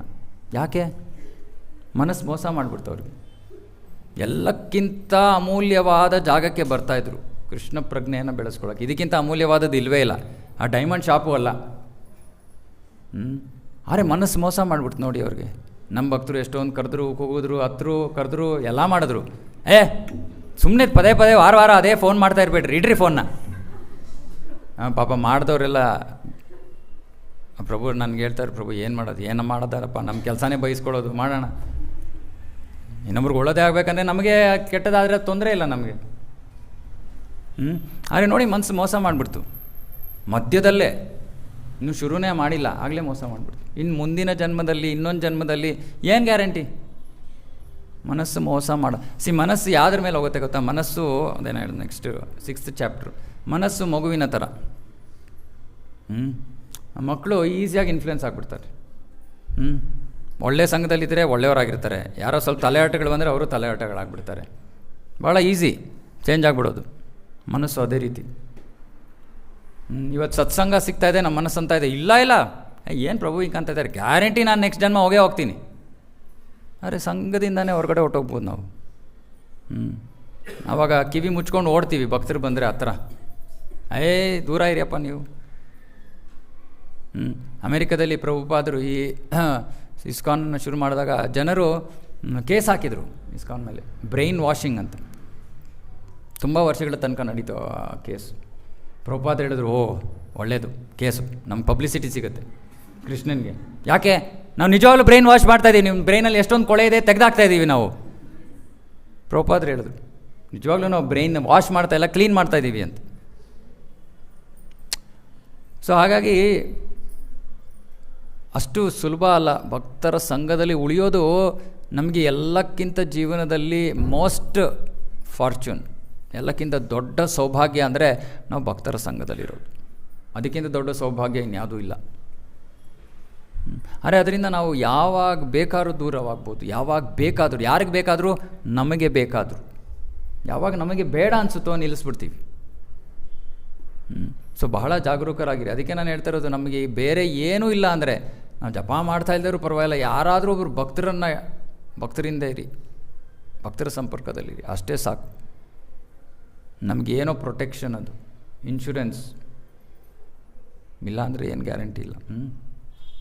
ಓಕೆ. ಸೊ ಕೃಷ್ಣ ಇಲ್ಲಿ ಹೇಳ್ತಾ ಇದ್ದಾನೆ, ಬಹಳ ಶೀಘ್ರದಲ್ಲೇ ಯಾರಿಗೆ ನಿಮಗೆ ಬೇಕಾಗಿರೋ ಪ್ರಕಾರ, ಎಷ್ಟು ಶೀಘ್ರ ಅನ್ನೋದು ನೀವು ಡಿಸೈಡ್ ಮಾಡಬೇಕು, ಕೃಷ್ಣ ಡಿಸೈಡ್ ಮಾಡಲ್ಲ. ಈ ಜನ್ಮನೋ ನೆಕ್ಸ್ಟ್ ಜನ್ಮನೋ ಹಲವಾರು ಜನ್ಮಗಳು, ಅದು ನೀವು ಡಿಸೈಡ್ ಮಾಡಿ. ಆದರೆ ಯಾರು ಭಕ್ತಿ ಸೇವೆಯನ್ನು ಮಾಡ್ತಾನೋ ಅವನು ಹೋಗ್ತಾನೆ.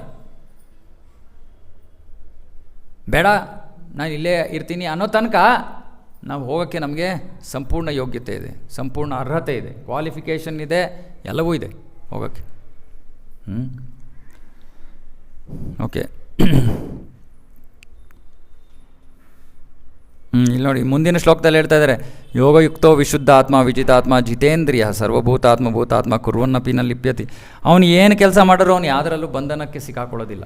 ಕುರ್ವನ್ನಪಿ ನ ಲಿಪ್ಯತೆ. ಅವನು ಏನು ಕೆಲಸ ಮಾಡಿದ್ರೂ ಅವನು ಬಂಧನದಲ್ಲಿ ಸಿಕ್ಕಾಕೊಳ್ಳಲ್ಲ. ಯಾಕೆ? ಅವನಿಗೆ ಯಾವುದ್ರ ಮೇಲೂ ಅಟ್ಯಾಚ್ಮೆಂಟ್ ಇಲ್ಲ, ಸುಮ್ಮನೆ ಮಾಡ್ತಾಯಿದ್ದಾನೆ, ಕೆಲಸ ಮಾಡಬೇಕು ಮಾಡ್ತಾಯಿದ್ದಾನೆ.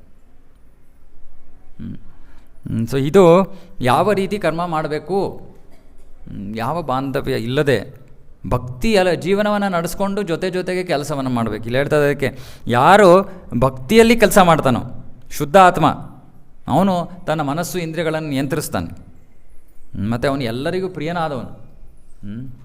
ಯಾರು ಭಕ್ತರಾದವರು, ಭಕ್ತಿಯಲ್ಲಿ ತೊಡಗಿರೋಂಥವರು ಎಲ್ಲರಿಗೂ ಪ್ರಿಯರಾದವರು, ಮತ್ತು ಎಲ್ಲರೂ ಕೂಡ ಅವನಿಗೆ ಪ್ರಿಯರು. ನೋಡಿ, ಭಗವಂತನ ಕೃಷ್ಣನನ್ನು ನಾವು ಮೆಚ್ಚಿಸ್ಬೇಕಂದ್ರೆ ಎರಡೇ ಕೆಲಸ ಮಾಡಬೇಕು. ನಾವು ನೋಟ್ ಮಾಡ್ಕೊಳ್ಳಿ, ಎರಡೇ ಕೆಲಸ. ಒಂದು, ಪ್ರತಿನಿತ್ಯ ಹರೇ ಕೃಷ್ಣ ಮಹಾಮಂತ್ರ ಜಪ ಮಾಡಬೇಕು. ಎರಡನೇದು, ಬೇರೆ ಜೀವಿಗಳೆಡೆಗೆ ಅನುಕಂಪ ಹೊಂದಿರಬೇಕು. ಅನುಕಂಪ ಅಂದರೆ ಇವ್ರಿಗೂ ಕೃಷ್ಣ ಪ್ರಜ್ಞೆ ಸಿಗಲಿ, ಅವ್ರಿಗೂ ಕೃಷ್ಣ ಪ್ರಜ್ಞೆ ಸಿಗಲಿ. ಇಷ್ಟೇ, ಈ ಎರಡು ಗುಣಗಳನ್ನು ನಾವು ಬೆಳೆಸ್ಕೊಂಡ್ರೆ, ಒಂದು ಅಭ್ಯಾಸ ಸಾಧನ, ಪ್ರತಿದಿನ ಹರೇ ಕೃಷ್ಣ ಮಹಾಮಂತ್ರ ಜಪ ಮಾಡೋ ಸಾಧನೆ. ಇನ್ನೊಂದು, ಮನಸ್ಸಿನಲ್ಲಿ ನನಗೆ ಕೃಷ್ಣ ಪ್ರಜ್ಞೆ ಸಿಕ್ತು, ನಾನು ಯಾಕೆ ಇದನ್ನು ಬೇರೆಯವರು ಕೊಡಬಾರ್ದು. ಇಷ್ಟೇ, ಇದು ಎರಡೇ ಇದ್ದರೆ ನಾವು ಕೃಷ್ಣ ಹತ್ರ ಹೋಗೋಕ್ಕೆ ಎಲ್ಲ ಅವಶ್ಯಕ ಯೋಗ್ಯತೆಗಳನ್ನು ಪಡ್ಕೊಂಡು ಬಿಡ್ತೀವಿ. ಆಮೇಲೆ ಆಟೋಮೆಟಿಕ್ಕಾಗಿ ಕ್ವಾಲಿಫಿಕೇಷನ್ ಏನು ಬೇಕೋ ಬಂದುಬಿಡುತ್ತೆ. ಇದೆರಡೇ ಗುಣಗಳನ್ನ ನಾವು ಬೆಳೆಸ್ಕೋಬೇಕು. ಸಾಧನ ಮಾಡೋದು ನಾವು ಮಾಡಬೇಕು ಪ್ರತಿದಿನ. ಮತ್ತು ಮನಸ್ಸಿನಲ್ಲಿ ಈ ವಿಚಾರ ಇರಬೇಕು, ನನಗೆ ಸಿಕ್ಬಿಡ್ತು, ಬೇರೆಯವ್ರಿಗೆ ಯಾಕೆ ಕೊಡಬಾರ್ದು ಇದು. ಇಷ್ಟೇ, ಇವೆರಡಿದ್ದರೆ ನಮ್ಮಲ್ಲಿ ಭಗವಂತನ ಧಾಮಕ್ಕೆ ಹೋಗೋಕ್ಕೆ ನಾವು ಕ್ವಾಲಿಫಿಕೇಷನ್ ಪಡ್ಕೊಂಡ್ಬಿಡ್ತೀವಿ. ಸೊ ಅಂಥವ್ರಿಗೆ ಎಲ್ಲರೂ ಕೂಡ ಅವರಿಗೆ ಪ್ರಿಯರು. ಒಂದೊಂದು ಸತಿ ಬಹಳ ಚರ್ಚೆ ಆಗುತ್ತೆ ಭಕ್ತರ ನಡುವೆ. ಸಾಮಾನ್ಯವಾಗಿ ಸ್ವಲ್ಪ ನಮ್ಮ ಶೇಷಾದ್ರಿಪುರಂ ದೇವಸ್ಥಾನದಲ್ಲಿ, ನಮ್ಮ ಹುಳಿಮಾವು ಸೆಂಟರ್ನಲ್ಲಿ ಅಲ್ಲೂ ಅಷ್ಟೇ, ಸಾಮಾನ್ಯವಾಗಿ ಎಷ್ಟೊಂದು ಜನ ಅವರು ಕರೆಕ್ಟಾಗಿ ಪ್ರಸಾದ ಟೈಮಿಗೆ ಬರ್ತಾರೆ. ಇವಾಗ ನಮ್ಮ ಹುಳಿಮಾವಿನಲ್ಲಿ ಒಂದು 2-3 ಜನ ಪ್ರತಿ ಭಾನುವಾರ ಕುಡ್ಕೊಂಡು ಬರ್ತಾರೆ, ಅದೇ ಟೈಮಿಗೆ ಕುಡ್ಕೊಂಡು ಬರ್ತಾರೆ. ಸೊ ನಮ್ಮ ಭಕ್ತರು ಕೇಳ್ತಾರೆ, ಪ್ರಭು ಇದೇನು ದೇವಸ್ಥಾನ, ಇವ್ರನ್ನ ಒಳಗೆ ಬಿಡ್ಬೋದಾ? ನಾನು ಹೇಳಿದೆ, ಏನಪ್ಪ ತೊಂದರೆ ಆಗ್ತಾಯಿದೆ ನಿನಗೆ? ಅವ್ರು ಬರಲಿ, ಕೂತ್ಕೊಳ್ಳಿ, ಪ್ರಸಾದ ತಿನ್ನಲಿ. ಆಯಿತು, ನಿಮ್ಗೆ ಒಳಗೆ ಬರೋದು ಬೇರೆಯವ್ರಿಗೆ ಅದರಿಂದ ಅಸೌಕರ್ಯ ಆಗುತ್ತಾ? ಹೊರಗಡೆ ನಿಲ್ಲಿಸಿ ಪ್ರಸಾದ ಕೊಟ್ಟು ಕಳಿಸಿ. ಪ್ರಸಾದ ಕೊಡದೆ ಕಳಿಸ್ಬೇಡಿ. ಯಾಕೆ? ಆ ಪ್ರಸಾದವನ್ನು ಸೇವಿಸಿದ್ರಿಂದನೇ ಅವ್ರು ಭಕ್ತರಾಗೋದು. ಪ್ರಸಾದವನ್ನು ಸೇವಿಸೋದ್ರಿಂದ ಅವ್ರು ಇನ್ನೇನು ಮಾಡಬೇಕಾಗಿಲ್ಲ. ಸುಮ್ಮನೆ ಪ್ರಸಾದವನ್ನು ಸೇವಿಸೋದ್ರಿಂದ ಅವ್ರು ಭಕ್ತರಾಗ್ತಾರೆ. ಅವರ ಯಾರೋ ಒಬ್ಬರು ಭಿಕ್ಷುಕರು ಅಲ್ಲೇ ಇದ್ದವರು ಪೂರ್ತಿ ಘಟ ಎಲ್ಲ ಬಿಟ್ಕೊಂಡಿದ್ರು. ಮೊನ್ನೆ ಜನ್ಮಾಷ್ಟಮಿಗೆ ಬಂದರೆ ಫುಲ್ ಶೇವ್. ನಾನು ಹೇಳಿದೆ, ಪ್ರಸಾದದ ಮಹಿಮೆ ಅಂದರೆ ಆ ವ್ಯಕ್ತಿಗೆ ಅನಿಸುತ್ತೆ, ಅಯ್ಯೋ ಇದು ಚೆನ್ನಾಗಿಲ್ಲ, ಕೊಳೆ ಇದು. ಈಗಿನ ಕಾಲದಲ್ಲಿ ಫ್ಯಾಷನ್ ಆಗಿಬಿಟ್ಟಿದೆ ಗಡ್ಡ, ಆದರೆ ಅದು ಬೇರೆ ವಿಷಯ. ಸೊ ಹೀಗೆ ಪ್ರಸಾದದಲ್ಲಿ ಅಷ್ಟು ಶಕ್ತಿ ಇದೆ. ಭಗವಂತನ ಭಕ್ತಿಯ ಚಟುವಟಿಕೆಗಳಿಗೆ, ಯಾವುದೇ ಚಟುವಟಿಕೆಗಳಲ್ಲೂ ಕೂಡ ಅಷ್ಟು ಶಕ್ತಿ ಇದೆ. ಸೊ ಈ ಅನುಕಂಪ ಇರಬೇಕು, ಎಲ್ರಿಗೂ ಪ್ರಸಾದ ಕೊಡೋಣ. ಅದಕ್ಕೆ ನಾನು ಹೇಳ್ತೀನಿ, ಇಲ್ಲಿ ಪ್ರಸಾದ ಜಾಸ್ತಿ ಉಳಿದಿದೆಯಾ, ಇರೋ ಭಕ್ತರಿಗೆ ಕೊಡಬೇಡಿ, ಅವ್ರು ಆಗಲೇ ಕೃಪೆಯನ್ನು ಪಡ್ಕೊಂಡಿದ್ದಾರೆ. ಹೊರಗಡೆ ಹೋಗಿ ಕೊಡಿ. ಎಷ್ಟೊಂದು ಜನಕ್ಕೆ ಪಾಪ ಪ್ರಸಾದ ಸಿಕ್ಕಿಲ್ಲ ಅವ್ರಿಗೆ, ಹೊರಗಡೆ ಹೋಗಿ ಕೊಡಿ. ನೀವು ಎಲ್ಲ ನಿಮ್ಮ ಮನಸ್ಸಲ್ಲೂ ಇರಬೇಕು, ಎಕ್ಸ್ಟ್ರಾ ಪ್ರಸಾದ ಇದೆಯಾ, ಯಾರಿಗಾರು ಕೊಡೋಣ. ನಾವು ತೊಗೋಬೇಕು ಅಂತ ಮನಸ್ಸಿರಬಾರ್ದು, ಅದು ಸ್ವಾರ್ಥದ ಮನಸ್ಸು. ಇರಲಿ ಪರವಾಗಿಲ್ಲ, ಪ್ರಸಾದ ಇನಿಷಿಯಲಿ ತಿನ್ನಿ, ಏನೂ ತೊಂದರೆ ಇಲ್ಲ. ಎಷ್ಟು ತಿಂತೀವೋ ಅಷ್ಟು ನಾವು ಪರಿಶುದ್ಧರಾಗ್ತೀವಿ. ಆದರೆ ನಮ್ಮ ಮನಸ್ಸಿನಲ್ಲಿ ಇದು ಬರಬೇಕು, ಇನ್ನೊಬ್ರಿಗೂ ಸಿಗಲಿ ಈ ಕೃಪೆ. ಅದು ಕೃಷ್ಣ ಹೇಳ್ತಿರೋದಿಲ್ಲ.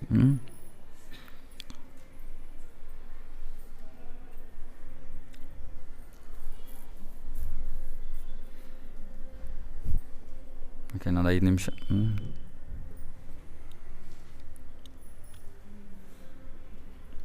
ಹತ್ತನೇ ಶ್ಲೋಕ. ಬ್ರಹ್ಮಣ್ಯಾದಾಯ ಕರ್ಮಾಣಿ ಸಂಗಂ ತ್ಯಕ್ತ್ವಾ ಕರೋತಿ ಯಃ ಲಿಪ್ಯತೆ ನ ಸ ಪಾಪೇನ ಪದ್ಮಪತ್ರಂ ಇವಾಂಬಸ. ಸೊ ಯಾರು ಈ ರೀತಿ ಯಾವ ಆಸಕ್ತಿ ಇಲ್ಲದೆ, ಅಟ್ಯಾಚ್ಮೆಂಟ್ ಇಲ್ಲದೆ ಕೆಲಸವನ್ನು ಮಾಡ್ತಾನೆ, ಮತ್ತು ಎಲ್ಲ ಫಲವನ್ನು ಕೃಷ್ಣನಿಗೆ ಅರ್ಪಿಸ್ಬಿಡ್ತಾನೋ, ಅವನಿಗೆ ಯಾವ ಪಾಪ, ಅವನ ಕಾರ್ಯ ಪಾಪಮಯವಾಗಿದ್ದರೂ ಕೂಡ ಆ ಪಾಪದಿಂದ ಅವನು ಬಂಧಿತನಾಗೋದಿಲ್ಲ, ಪಾಪದಿಂದ ಪ್ರಭಾವಿತನಾಗೋದಿಲ್ಲ, ಅವನಿಗೆ ಅಫೆಕ್ಟ್ ಆಗೋದಿಲ್ಲ. ಹೇಗೆ ಪದ್ಮಪತ್ರಂ ಇವಾಂಬಸ, ಪದ್ಮಪತ್ರ ಲೋಟಸ್, ಅದ್ರ ಮೇಲೆ ನೀರು ಬಿದ್ದರೆ ಏನಾಗತ್ತದು, ಜಾರಿಬಿಡುತ್ತೆ.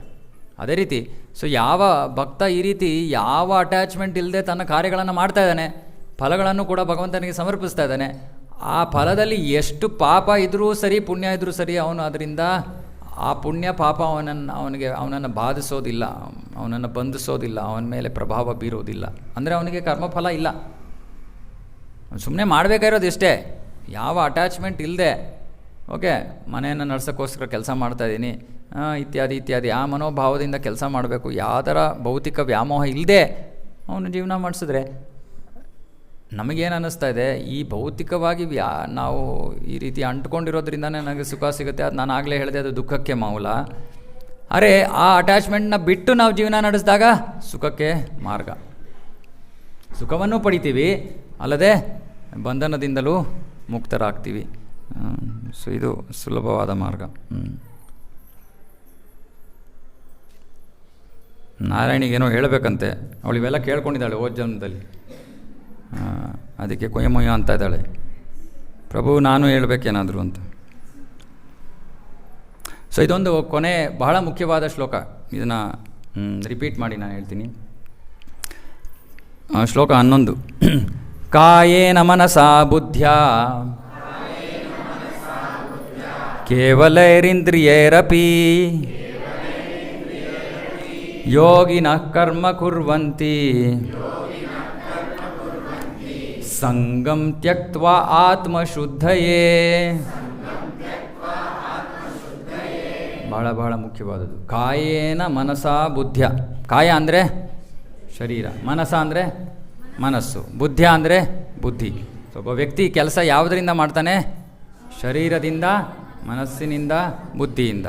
ಕಾಯೇನ ಮನಸಾ ಬುದ್ಧ್ಯ ಕೇವಲ ಇಂದ್ರಿಯರಪಿ, ಅಥವಾ ಇಂದ್ರಿಯಗಳಿಂದ ಆದರೂ ಕೆಲಸ ಮಾಡೋನು ಏನಕ್ಕೆ ಮಾಡ್ತಾನೆ? ಯೋಗಿನ, ಯಾರು ಯೋಗಿಯಾಗಿದ್ದಾನೋ, ಅಂದರೆ ಭಗವಂತನ ಸಂಬಂಧವನ್ನು ಯಾರು ತಿಳ್ಕೊಂಡಿದ್ದಾನೋ, ಕರ್ಮ ಕುರುವಂತೆ, ಅವನು ಯಾವ ರೀತಿ ಯಾತಕ್ಕೆ ಕರ್ಮ ಮಾಡ್ತಾನೆ? ಸಂಗಂ ತ್ಯಕ್ತ್ವ ಆತ್ಮಶುದ್ಧಯೇ.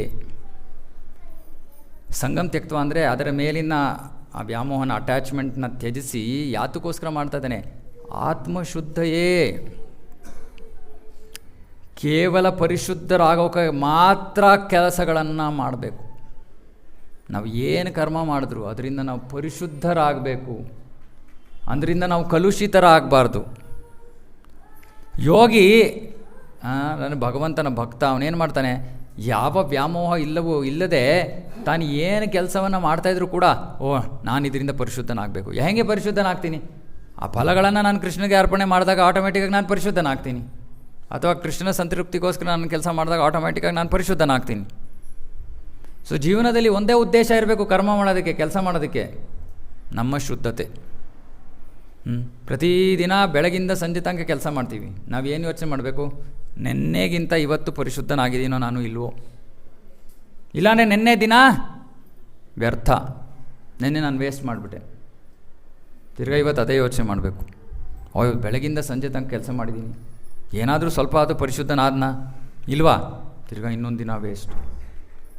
ಇದು ಒಂದು ಪ್ರಜ್ಞೆ ಇದ್ದರೆ ನಮ್ಮ ಜೀವನದಲ್ಲಿ ನಾವು ನಮ್ಮ ಜೀವನವನ್ನು ಸರಿಯಾದ ಮಾರ್ಗದಲ್ಲಿ ತೊಗೊಂಡೋಗ್ಬಿಡ್ತೀವಿ. ಜ್ಞಾಪಕ ಇಟ್ಕೊಳ್ಳಿ, ಕೇವಲ ಆತ್ಮಶುದ್ಧಯೇ. ಇಲ್ಲಿ ಬರ್ತಾ ಇರೋದ್ರಿಂದ ಏನಾಗ್ತಾಯಿದೆ ನಿಮಗೆ, ಇಲ್ಲಿ ಸತ್ಸಂಗಕ್ಕೆ ವಾರಕ್ಕೆ ಒಂದಿನ ಬರ್ತಾ ಇರೋದ್ರಿಂದ ಏನಾಗ್ತಾಯಿದೆ, ಆತ್ಮಶುದ್ಧಯೇ. ಪ್ರತಿದಿನ ಹರೇ ಕೃಷ್ಣ ಮಹಾಮಂತ್ರ ಜಪ ಮಾಡ್ತಾ ಇರೋರಿಗೆ ಏನಾಗ್ತಾಯಿದೆ, ಆತ್ಮಶುದ್ಧಯೇ. ಭಗವಂತನ ಪ್ರಸಾದವನ್ನು ಮಾತ್ರ ಸ್ವೀಕಾರ ಮಾಡ್ತಾ ಇರೋರಿಗೆ ಏನಾಗ್ತಾಯಿದೆ. ಸೊ ಹಾಗಾಗಿ ನಾವು ಮಾಡಬೇಕಾಗಿರೋ, ಇವಾಗ ನಾವು ಯೋಚನೆ ಮಾಡಬೇಕು, ಓಕೆ ಆತ್ಮಶುದ್ಧತೆಗೋಸ್ಕರ ನಾನು ಇಷ್ಟೇ 1, 2, 3 ಕಾರ್ಯ ಮಾಡ್ತಾಯಿದ್ದೀನಿ ವಾರದಲ್ಲಿ, ಮಿಕ್ಕಿದ ಕೆಲಸ ಎಲ್ಲ ಏನಕ್ಕೆ ಮಾಡ್ತಾಯಿದ್ದೀನಿ. ಇವಾಗ ಹೆಂಗೆ ಅಂದರೆ, ಒಂದು ಯಜ್ಞಕುಂಡ ಇದೆ, ಯಜ್ಞಕುಂಡದಲ್ಲಿ ಅಗ್ನಿ ಬೆಳಗ್ತಾ ಇದೆ. ಅಗ್ನಿ ಬೆಳಗೋದಕ್ಕೆ ನಾವೇನು ಮಾಡ್ತೀವಿ, ತುಪ್ಪ ಹಾಕ್ತೀವಿ. ಇವಾಗ ನಾನು ದಿನದಲ್ಲಿ ನಮ್ಮ ಭಕ್ತಿ ಎಷ್ಟು ನಾವು ಅರ್ಧ ಗಂಟೆ, 1 ಗಂಟೆ, 2 ಗಂಟೆ ಕಾಲ ಮಾಡ್ತಾಯಿದ್ದೀವಿ. 2 ಗಂಟೆ ಕಾಲ, 24 ಗಂಟೆಯಲ್ಲಿ 2 ಗಂಟೆ ಕಾಲ ನಾವು ಅಷ್ಟು ಪ್ರಮಾಣದ ತುಪ್ಪವನ್ನು ಹಾಕ್ತಾಯಿದ್ದೀನಿ. ಇನ್ನು 22 ಗಂಟೆ ಕಾಲ ಏನಾಗ್ತಾಯಿದ್ದೀನಿ ನಾನು, ಯಜ್ಞಕುಂಡಕ್ಕೆ ನೀರನ್ನು ಹಾಕ್ತಾಯಿದ್ದೀನಿ. ಸೊ ಏನಾಗುತ್ತೆ, ಅಗ್ನಿ ಶಮನವಾಗೋಗುತ್ತೆ. ಸೊ ಹಾಗಾಗಿ 2 ಅವರು ಆ್ಯಕ್ಟಿವ್ ಆಗಿ ತುಪ್ಪ ಹಾಕೋಣ, ಬೇರೆ ಸಮಯದಲ್ಲಿ ಅಟ್ಲೀಸ್ಟ್ ನೀರು ಹಾಕೋದು ನಿಲ್ಲಿಸೋಣ. ಬೇರೆ ಸಮಯದಲ್ಲಿ ನೀರಾದರೂ ಹಾಕೋದು ಮೊದಲು ನಿಲ್ಲಿಸ್ಬೇಕಲ್ವ, ಆಮೇಲೆ ತುಪ್ಪ ಹಾಕೋದ್ರ ಬಗ್ಗೆ ಯೋಚನೆ ಮಾಡೋಣ. ಅಂದರೆ ದಿನದಲ್ಲಿ ನಾವು ಬೇರೆ ಕೆಲಸಗಳು ಮಾಡ್ತೀವಲ್ಲ, ಅದನ್ನು ನಮ್ಮ ತೃಪ್ತಿಗೋಸ್ಕರ ಮಾಡ್ಕೋಬಾರ್ದು, ನಮ್ಮ ಆನಂದಕ್ಕೋಸ್ಕರ ಮಾಡ್ಕೋಬಾರ್ದು. ಯಾವಾಗಲೂ ಏನೋ ಒಂದು ಮನಸ್ಸಿಗೆ ಬರಬೇಕು, ಕೃಷ್ಣನಿಗೋಸ್ಕರ ಅರ್ಪಣೆ ಮಾಡ್ಬೋದಲ್ವ ಇದನ್ನು ಅಂತ ನಮಗೆ ಮನಸ್ಸಿಗೆ ಬಂದರೆ, ಏನೋ ಆಯಿತು, ನೀವು ಬಟ್ಟೆ ತೊಗೊಳಕ್ಕೆ ಹೋದ್ರಿ, ತೊಂದರೆ ಇಲ್ಲ. ಆರಂಭದಲ್ಲಿ ಏನು ಮಾಡಿ, ಹೊಸ ಬಟ್ಟೆ ತೊಗೊಂಡು ಬರ್ತೀರಾ, ಫಸ್ಟು ಕೃಷ್ಣನಿಗೆ ಅರ್ಪಣೆ ಮಾಡಿ. ಅಥವಾ ಏನೋ ಆಭರಣಗಳನ್ನು ತೊಗೊಳ್ತೀರಾ, ಫಸ್ಟು ಕೃಷ್ಣನಿಗೆ ಅರ್ಪಣೆ ಮಾಡಿ. ಏನೋ ತರ್ತೀರ ಮನೆಗೆ, ಫಸ್ಟು ಕೃಷ್ಣನಿಗೆ ಅರ್ಪಣೆ ಮಾಡಿ. ಏನೇ ಇರಲಿ ಅದು, ಅಟ್ಲೀಸ್ಟ್ ಮನಸ್ಸಿಗೆ ಪ್ರಜ್ಞೆ ಬರಲಿ, ಓ ನಾನು ನೇರವಾಗಿ ಸ್ವೀಕಾರ ಮಾಡಲ್ಲ, ಫಸ್ಟು ಕೃಷ್ಣನಿಗೆ ಅರ್ಪಣೆ ಮಾಡ್ತೀನಿ. ಹಾಗೆ ಮಾಡ್ತಾ ಮಾಡ್ತಾ ಮಾಡ್ತಾ ಏನಾಗುತ್ತೆ, ಆತ್ಮ ಆಮೇಲೆ ನಮ್ಗನ್ಸುತ್ತೆ, ಯಾಕೆ ಇಷ್ಟೊಂದು ನನಗೆ ವಾರ್ಡ್ರೋಬಲ್ಲಿ ಬಟ್ಟೆ ಇಡೋದಕ್ಕೆ ಜಾಗ ಇಲ್ಲ, ಯಾಕೆ ಇಷ್ಟೊಂದು ತೊಗೋತಾ ಇದ್ದೀನಿ. ಇವಾಗ ನಮ್ಗನ್ಸುತ್ತೆ ಹೊಸ ವಾರ್ಡ್ರೋಬ್ ಮಾಡ್ಸೋಣ. ಏನು ಪ್ರಾಬ್ಲಮ್ ಆಗಿ ಬೇಕಾದಷ್ಟು ಒಂದು ಪ್ರಾಬ್ಲಮ್ ಇನ್ನೊಂದು ಸೊಲ್ಯೂಷನ್ನು, ಆ ಸೊಲ್ಯೂಷನಿಂದ ಇನ್ನೊಂದು ಪ್ರಾಬ್ಲಮ್ ಆಗುತ್ತೆ. ಪ್ರಾಬ್ಲಮ್ ಆದಾಗ ನೋಡ್ಕೊಳ್ಳೋಣ. ಆದರೆ ಈ ರೀತಿ ನಾವು ಮಾಡಿದಾಗ ಅನಿಸುತ್ತೆ, ಅಯ್ಯೋ ಯಾಕೆ, ಸುಮ್ಮನೆ ವ್ಯರ್ಥ ಅಲ್ವ, ಸಾಕು, ಇಷ್ಟೇ ಬೇಕು ಇರೋದು ಬಟ್ಟೆ. ಹೀಗೆ ನಾವು ಇದನ್ನು ಇವತ್ತು ಬಟ್ಟೆ ಮೇಲೆ ಯಾರಿಗೋ ವ್ಯಾಮೋಹ ಇದ್ದರೆ ಟೆನ್ಷನ್ ಮಾಡ್ಕೋಬೇಡಿ. ನಿಮಗೆ ದುಃಖದಿಂದ ನೀವು ಅದರಿಂದ ದೂರ ಬರಲ್ಲ, ಸಂತೋಷದಿಂದ ದೂರ ಬರ್ತೀರ, ಸಂತೋಷವಾಗಿ ದೂರ ಬರ್ತೀರ. ಇದು ಕೃಷ್ಣ ಪ್ರಜ್ಞೆ. ಕೃಷ್ಣ ಪ್ರಜ್ಞೆ ಎಲ್ಲವೂ ಸಂತೋಷದಿಂದ ಆಗೋದು, ಯಾವುದೂ ದುಃಖದಿಂದ ಆಗೋದಿಲ್ಲ. ನಾವು ಬೇಕಾದ್ರೆ ದುಃಖ ಮಾಡ್ಕೋಬೋದು ನಮ್ಮ ಜೀವನ ಅಷ್ಟೇ. ಕೃಷ್ಣ ಪ್ರಜ್ಞೆಯಿಂದ ದುಃಖ ಬರಲ್ಲ ನಮ್ಮ ಜೀವನದಲ್ಲಿ. ನಾವು ಕೃಷ್ಣ ಪ್ರಜ್ಞೆಯನ್ನು ಸ್ವೀಕಾರ ಮಾಡದೇ ಇದ್ದರೆ ದುಃಖದಲ್ಲಿರ್ಬೋದು. ನಾವು ನೋಡ್ತೀವಿ, ಎಷ್ಟೊಂದು ಜನ ಭಕ್ತರು ಇರ್ತಾರೆ, ಭಕ್ತಿ ಮಾಡ್ತಾ ಇದ್ದಾರೆ, ಆದರೆ ಮನಪೂರ್ವಕವಾಗಿ ಮಾಡ್ತಾಯಿಲ್ಲ, ಸುಮ್ಮನೆ ಮಾಡಬೇಕಲ್ಲ ಮಾಡ್ತಾಯಿರೋದು. ಆದರೆ ಅವರ ಜೀವನದಲ್ಲಿ ಅವ್ರ ದುಃಖವನ್ನು ಅನುಭವಿಸ್ತಾರೆ. ಆದರೆ ಯಾರಿದನ್ನು ಮನಸಾರೆ ಸ್ವೀಕಾರ ಮಾಡ್ತಾರೋ, ಓ ಕೃಷ್ಣ ಹೇಳ್ತಾ ಇದ್ದಾನೆ, ಇದೇ ಸಂತೋಷಕ್ಕೆ ಮಾರ್ಗ, ಇದೇ ಅವನಿಗೆ ಆನಂದವನ್ನು ಅಥವಾ ಅವನಿಗೆ ಸಂತೃಪ್ತಿಯನ್ನು ಕೊಡೋ ಮಾರ್ಗ, ಇದನ್ನು ನಾನು ಅಳವಡಿಸ್ಕೋತೀನಿ ನನ್ನ ಜೀವನದಲ್ಲಿ ಅಂತ ಉತ್ಸಾಹದಿಂದ ಸಂತೋಷದಿಂದ ಯಾರು ಸ್ವೀಕಾರ ಮಾಡ್ತಾರೋ ಅವ್ರ ಜೀವನದಲ್ಲಿ ಅವ್ರ ದುಃಖ ಕಾಣೋದೇ ಇಲ್ಲ. ದುಃಖ ಇದ್ರೆ ಅಯ್ಯೋ ಭಗವಂತನ ಇಚ್ಛೆ ಬಿಡಿ, ನೋಡ್ಕೋತಾನೆ ಕೃಷ್ಣ ಅಷ್ಟೇ, ನಮಗೇನಕ್ಕೆ ಟೆನ್ಷನ್. ಪೊಲೀಸ್ನವ್ರು ಬಂದರು, ಬನ್ನಿ ಪ್ರಭು, ಪೊಲೀಸ್ನವರೆಲ್ಲ ಹೆದರಬೇಡಿ ಅವರು. ಪ್ರಭು ನೀವು ಯೂನಿಫಾರ್ಮ್ ಬಂದರೆ ಎಲ್ಲ ಟೆನ್ಷನ್ ಆಗ್ಬಿಟ್ರು, ಯಾರ್ದೋ ಗಾಡಿ ಹೊರಗಡೆ ನಿಲ್ಲಿಸಿದ್ರು ಅಂತ. ಸೊ ಹಾಗಾಗಿ ಇಷ್ಟೇ ನಾವು ಮಾಡಬೇಕಾಗಿರೋದು, ಕೆಲಸವನ್ನು ಕರ್ಮವನ್ನು ನಾವು ಮಾಡಬೇಕು, ಆದರೆ ಕೃಷ್ಣನ ತೃಪ್ತಿಗೋಸ್ಕರ, ನಮ್ಮ ಸಂತೃಪ್ತಿಗೋಸ್ಕರ ಅಲ್ಲ. ಕೃಷ್ಣನ ಸಂತೃಪ್ತಿಗೋಸ್ಕರ ನಾವು ಮಾಡಿದಾಗ ಮತ್ತು ಮಾಡಿ ಆ ಕರ್ಮ ಫಲವನ್ನು ಎಷ್ಟಾಗುತ್ತೋ ಅಷ್ಟು ಕೃಷ್ಣನಿಗೆ ನಾವು ಸಮರ್ಪಿಸಿದಾಗ ಅದರಿಂದ ಮತ್ತು ಜೊತೆಗೆ ಭಕ್ತಿ ಸೇವೆಯಲ್ಲಿ ಭಕ್ತರ ಸಂಘದಲ್ಲಿದ್ದರೆ ನಮ್ಮ ಜೀವನದಲ್ಲಿ ನಾವು ನಿಜವಾದ ಆನಂದವನ್ನು ಅನುಭವಿಸ್ತೀವಿ. ಆದರೆ ಇದರಲ್ಲಿ ಒಂದು ಹೇಳೋಕ್ಕೆ ಇಷ್ಟಪಡ್ತೀನಿ ನಾನು, ನಮ್ಮ ಕರ್ತವ್ಯಗಳನ್ನು ನಾವು ಬಿಟ್ಟು ಇದನ್ನು ಮಾಡಬಾರ್ದು. ಬಿಟ್ಟು ಅಂದರೆ ಉದಾಹರಣೆಗೆ ಅಡುಗೆ ಮಾಡಬೇಕು, ಅಡುಗೆ ಸಮಯದಲ್ಲಿ ಮನೇಲಿ ಇಲ್ಲದೆ ಎಲ್ಲೋ ನಾವು ಏನೋ ಮಾಡೋಕ್ಕೆ ಹೋದರೆ ಅದು ತಪ್ಪು. ನಾವು ಮನೆಯಲ್ಲಿ ಇರೋದು ನಮ್ಮ ಕರ್ತವ್ಯಗಳು ಭಕ್ತಿ ಸೇವೆಯ ಮೊದಲ ಅಂಗ. ಯಾಕಂದರೆ ಮನೆಯಲ್ಲಿ ನಾವು ಮಾಡ್ತಾ ಇರೋದು ಪ್ರಸಾದವನ್ನು, ಭೋಗವನ್ನು, ನೈವೇದ್ಯವನ್ನು ಮಾಡ್ತಾಯಿದ್ರೆ ಅದು ಕೃಷ್ಣನ ಭಕ್ತಿ ಸೇವೆ. ಅದು ಮೊದಲು ಅದನ್ನು ಮಾಡಬೇಕು. ಅಥವಾ ಮಕ್ಕಳಿರ್ತಾರೆ, ಪುಟ್ಟ ಮಕ್ಕಳಿಗೆ ಬೇಕಾಗಿರೋದೇ ಅಮ್ಮನ ಮೇಲೆ. ಅಪ್ಪ ಇದ್ದರೆ ಓಕೆ, ಸ್ವಲ್ಪ ಆಟ ಆಡೋದಕ್ಕೆ ಅಪ್ಪ, ಆದರೆ ಮಕ್ಕಳಿಗೆ ಬೇಕಾಗಿರೋದು ಅಮ್ಮ. ತಾಯಿ ಆ ಒಂದು ಕರ್ತವ್ಯವನ್ನು ನಿರ್ವಹಿಸಬೇಕು, ಮಕ್ಕಳಿಗೋಸ್ಕರ ಇರಬೇಕು. ಅದು ಬಿಟ್ಟು ನಾನು ಎಲ್ಲೋ ಬುಕ್ ಡಿಸ್ಟ್ರಿಬ್ಯೂಷನ್ ಮಾಡೋಕ್ಕೆ ಹೋಗ್ತೀನಿ ಅಥವಾ ಇನ್ನೆಲ್ಲೋ ಹೋಗ್ತೀನಿ ಅಥವಾ ಇನ್ನೇನೋ ಮಾಡ್ತೀನಿ ಅಂದರೆ ಅದರಿಂದ ನಮಗೆ ನಾವು ಭಕ್ತಿಯಲ್ಲಿ ಪ್ರಗತಿಯನ್ನು ಸಾಧಿಸೋಕ್ಕಾಗಲ್ಲ. ಇದನ್ನು ಮುಂಚೆನೂ ಹೇಳಿದೆ, ನಮ್ಮ ಮನೆಯಲ್ಲಿ ಇದೇ ಪರಿಸ್ಥಿತಿ ಇದ್ದಿದ್ದು. ನಾನು ಮತ್ತು ನನ್ನ ಹೆಂಡತಿ ಇಬ್ಬರೂ ಕೆಲಸ ಮಾಡ್ತಾಯಿದ್ವಿ ಒಂದು ಸಮಯದಲ್ಲಿ. ಆದರೆ ಒಂದು ಕೃಷ್ಣ ಪ್ರಜ್ಞೆಗೆ ಬಂದಾದ ಮೇಲೆ ನಮಗನ್ನಿಸ್ತು, ಇದು ನನ್ನ ಮೂಲ ಕರ್ತವ್ಯವನ್ನೇ ನಾನು ಮಾಡ್ತಾಯಿಲ್ಲ ಅಂದ್ಬಿಟ್ಟು. ಆಮೇಲೆ ಯಾರೂ ಫೋರ್ಸ್ ಮಾಡಲಿಲ್ಲ. ನನ್ನ ಹೆಂಡತಿಗೆ ಅನ್ನಿಸ್ತು, ಅಯ್ಯೋ ಇದೇನಿದು, ನಾನು ಕರ್ತವ್ಯವನ್ನು ಮಾಡ್ತೀನಿ. ಹಣ ಬರ್ತಾಯಿತ್ತು ಕೆಲಸದಿಂದ, ಭಗವಂತ ನೋಡ್ಕೋತಾನೆ, ಏನು ಬೇಕೋ ಕೊಡ್ತಾನೆ ಅಷ್ಟೇ. ಇಷ್ಟು ಭಕ್ತಿ.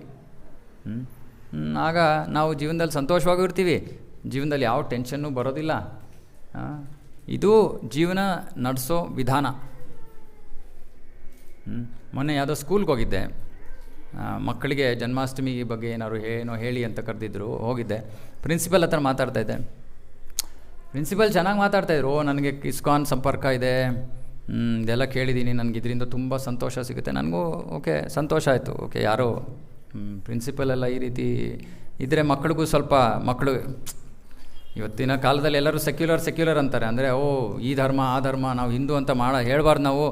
ಇದು ಹಿಂದುತ್ವನೇ ಅಲ್ಲ ಅಲ್ವಾ. ಭಗವದ್ಗೀತೆ ಸನಾತನ ಧರ್ಮ, ಇದು ಯಾವ ಜಾತಿಗೂ ಅಥವಾ ಧರ್ಮಕ್ಕೂ ಸೇರಿರುವಂಥದ್ದಲ್ಲ. ಸೊ ಇದೆಲ್ಲ ಅವ್ರು ಹೇಳ್ತಾಯಿದ್ರು, ನನಗೆ ಸಂತೋಷ ಆಯಿತು. ಆದರೆ ಆಮೇಲೆ ಒಂದು ವಾಕ್ಯ ಹೇಳಿದ್ರು, ನಾವು ಸ್ತ್ರೀಯರ ಹಕ್ಕಿಗಾಗಿ ಹೋರಾಡ್ತಾ ಇದ್ದೀವಿ ಅಂತ. ನನಗೆ ಅವಾಗ ಸ್ವಲ್ಪ ಇದಾಯಿತು. ಕೇಳೋಣ ಅಂತಿದ್ದೆ, ಏನು ಸ್ತ್ರೀಯರ ಹಕ್ಕು ಅಂದರೆ ಏನಕ್ಕೋಸ್ಕರ ಹೋರಾಡ್ತಾ ಇದ್ದೀರಾ ನೀವು ಅಂತ. ಅವರ ಪ್ರಕಾರ ಸ್ತ್ರೀಯರ ಹಕ್ಕು ಅಂದರೆ ಈ ಕರ್ತವ್ಯಗಳನ್ನೆಲ್ಲ ಬಿಟ್ಟು, ಕರ್ತವ್ಯಗಳನ್ನು ಬಿಡೋದು ಸ್ತ್ರೀಯರ ಹಕ್ಕು ಅಂತ ಅವ್ರ ಪ್ರಕಾರ. ನನ್ನ ಕರ್ತವ್ಯವನ್ನು ನಾನು ಬಿಟ್ಟು ನಿನ್ನ ಜೊತೆ ನಾನು ಪೈಪೋಟಿ ಮಾಡ್ತೀನಿ, ಅದು ನನ್ನ ಹಕ್ಕು ಅಂತ ಅವ್ರು ಹೋರಾಡ್ತಾ ಇದ್ದಾರೆ. ಸೊ ಇದು ಕೃಷ್ಣ ಹೇಳ್ತಾ ಇಲ್ಲ ಭಗವದ್ಗೀತೆಯಲ್ಲಿ. ಕೃಷ್ಣ ಎಲ್ಲರಿಗೂ ಹೇಳ್ತಾ ಇದ್ದಾನೆ, ಎಲ್ಲರಿಗೂ ನಿಮ್ಮ ಕರ್ತವ್ಯ ಇದೆ, ನಿಮ್ಮ ಕರ್ತವ್ಯ ಬಿಟ್ಟು ಬೇರೆಯವ್ರ ಕರ್ತವ್ಯ ಮಾಡಬೇಡಿ. ಅದನ್ನು ಕೃಷ್ಣ ಹೇಳ್ತಾ ಇದ್ದಾನೆ. ಯಾಕಂದರೆ ಅದರಿಂದನೂ ಸಂತೋಷ ಸಿಗಲ್ಲ. ಎನಿವೆ, ಸೊ ಇದು ಭಗವದ್ಗೀತೆ ವಿಷಯಗಳು. ಈ 5ನೇ ಅಧ್ಯಾಯ, 3ನೇ ಅಧ್ಯಾಯದಲ್ಲಿ ಇನ್ನೂ ಬೇರೆ, ಅಂತಿಮವಾಗಿ 17, 18ರಲ್ಲೂ ಕೂಡ ಕೃಷ್ಣ ಕರ್ಮದ ಬಗ್ಗೆ ಸಾಕಷ್ಟು ವಿಷಯಗಳನ್ನು ಹೇಳ್ತಾನೆ. ಸೊ ಇವತ್ತಿಗೆ ಇಲ್ಲೇ ನಿಲ್ಲಿಸೋಣ. ಇವತ್ತು 10 ನಿಮಿಷ ಜಪ. ಇನ್ಮೇಲಿಂದ ಪರವಾಗಿಲ್ಲ, ಜಪಮಾಲೆ ಇಲ್ಲದೆ ಹಂಗೆ ಜಪ ಮಾಡೋಣ. ಇನ್ಮೇಲಿಂದ ಪ್ರತಿ ವಾರ ಜಪ ಮಾಡ್ತೀವಿ. ಯಾಕೆ ಜಪ ಮಾಡ್ತೀವಿ? ಯಾಕಂದರೆ ಕ್ಲಾಸ್ ಶ್ರವಣ ಮಾಡದೆ ನೇರವಾಗಿ ಬಂದಿರೋರಿಗೂ ಕೂಡ ಲಾಭ ಸಿಗಲಿ. ಪ್ರಸಾದದಿಂದ ಲಾಭ ಸಿಗುತ್ತೆ, ಆದರೆ ಜಪದಿಂದ ನಮಗೂ ಎಲ್ಲರಿಗೂ ಲಾಭ ಸಿಗುತ್ತೆ. ನಾವೆಲ್ಲರೂ ಇಲ್ಲಿ ಜಪ ಮಾಡ್ತಾ ಇಲ್ಲ ಅಲ್ವಾ ಪ್ರತಿದಿನ. ಸೊ ಹಾಗಾಗಿ ಇಲ್ಲಾದರೂ ಒಂದು ವಾರದಲ್ಲಿ ಒಂದು 10 ನಿಮಿಷ ಆದರೂ ಮಾಡಿದ್ರೆ ನಿಮ್ಮ ಹೃದಯ ಪರಿವರ್ತನೆ ಆದರೆ ನಿಮ್ಮ ಜೀವನ ಬದಲಾಗುತ್ತೆ. ಸೊ ಹಾಗಾಗಿ ಪ್ರತಿ ವಾರ ಇನ್ಮೇಲಿಂದ ಅಟ್ಲೀಸ್ಟ್ 10 ನಿಮಿಷ 8:05 ತನಕ ನಾವು ಜಪ ಮಾಡೋಣ. ಓಕೆ, ಯಾರ ಹತ್ರ ಜಪಮಾಲೆ ಇದೆಯೋ ತೆಗಿರಿ, ಯಾರ ಹತ್ರ ಇಲ್ವೋ ಹಂಗೆ ಜಪ ಮಾಡಿ, ತೊಂದರೆ ಇಲ್ಲ. ಎಲ್ಲರೂ ಒಟ್ಟಿಗೆ ಜೈ ಶ್ರೀ ಕೃಷ್ಣ ಚೈತನ್ಯ ಪ್ರಭು ನಿತ್ಯಾನಂದ ಶ್ರೀ ಅದ್ವೈತ ಗದಾಧರ ಶ್ರೀವಾಸಾದಿ ಗೌರಭಕ್ತ ವೃಂದ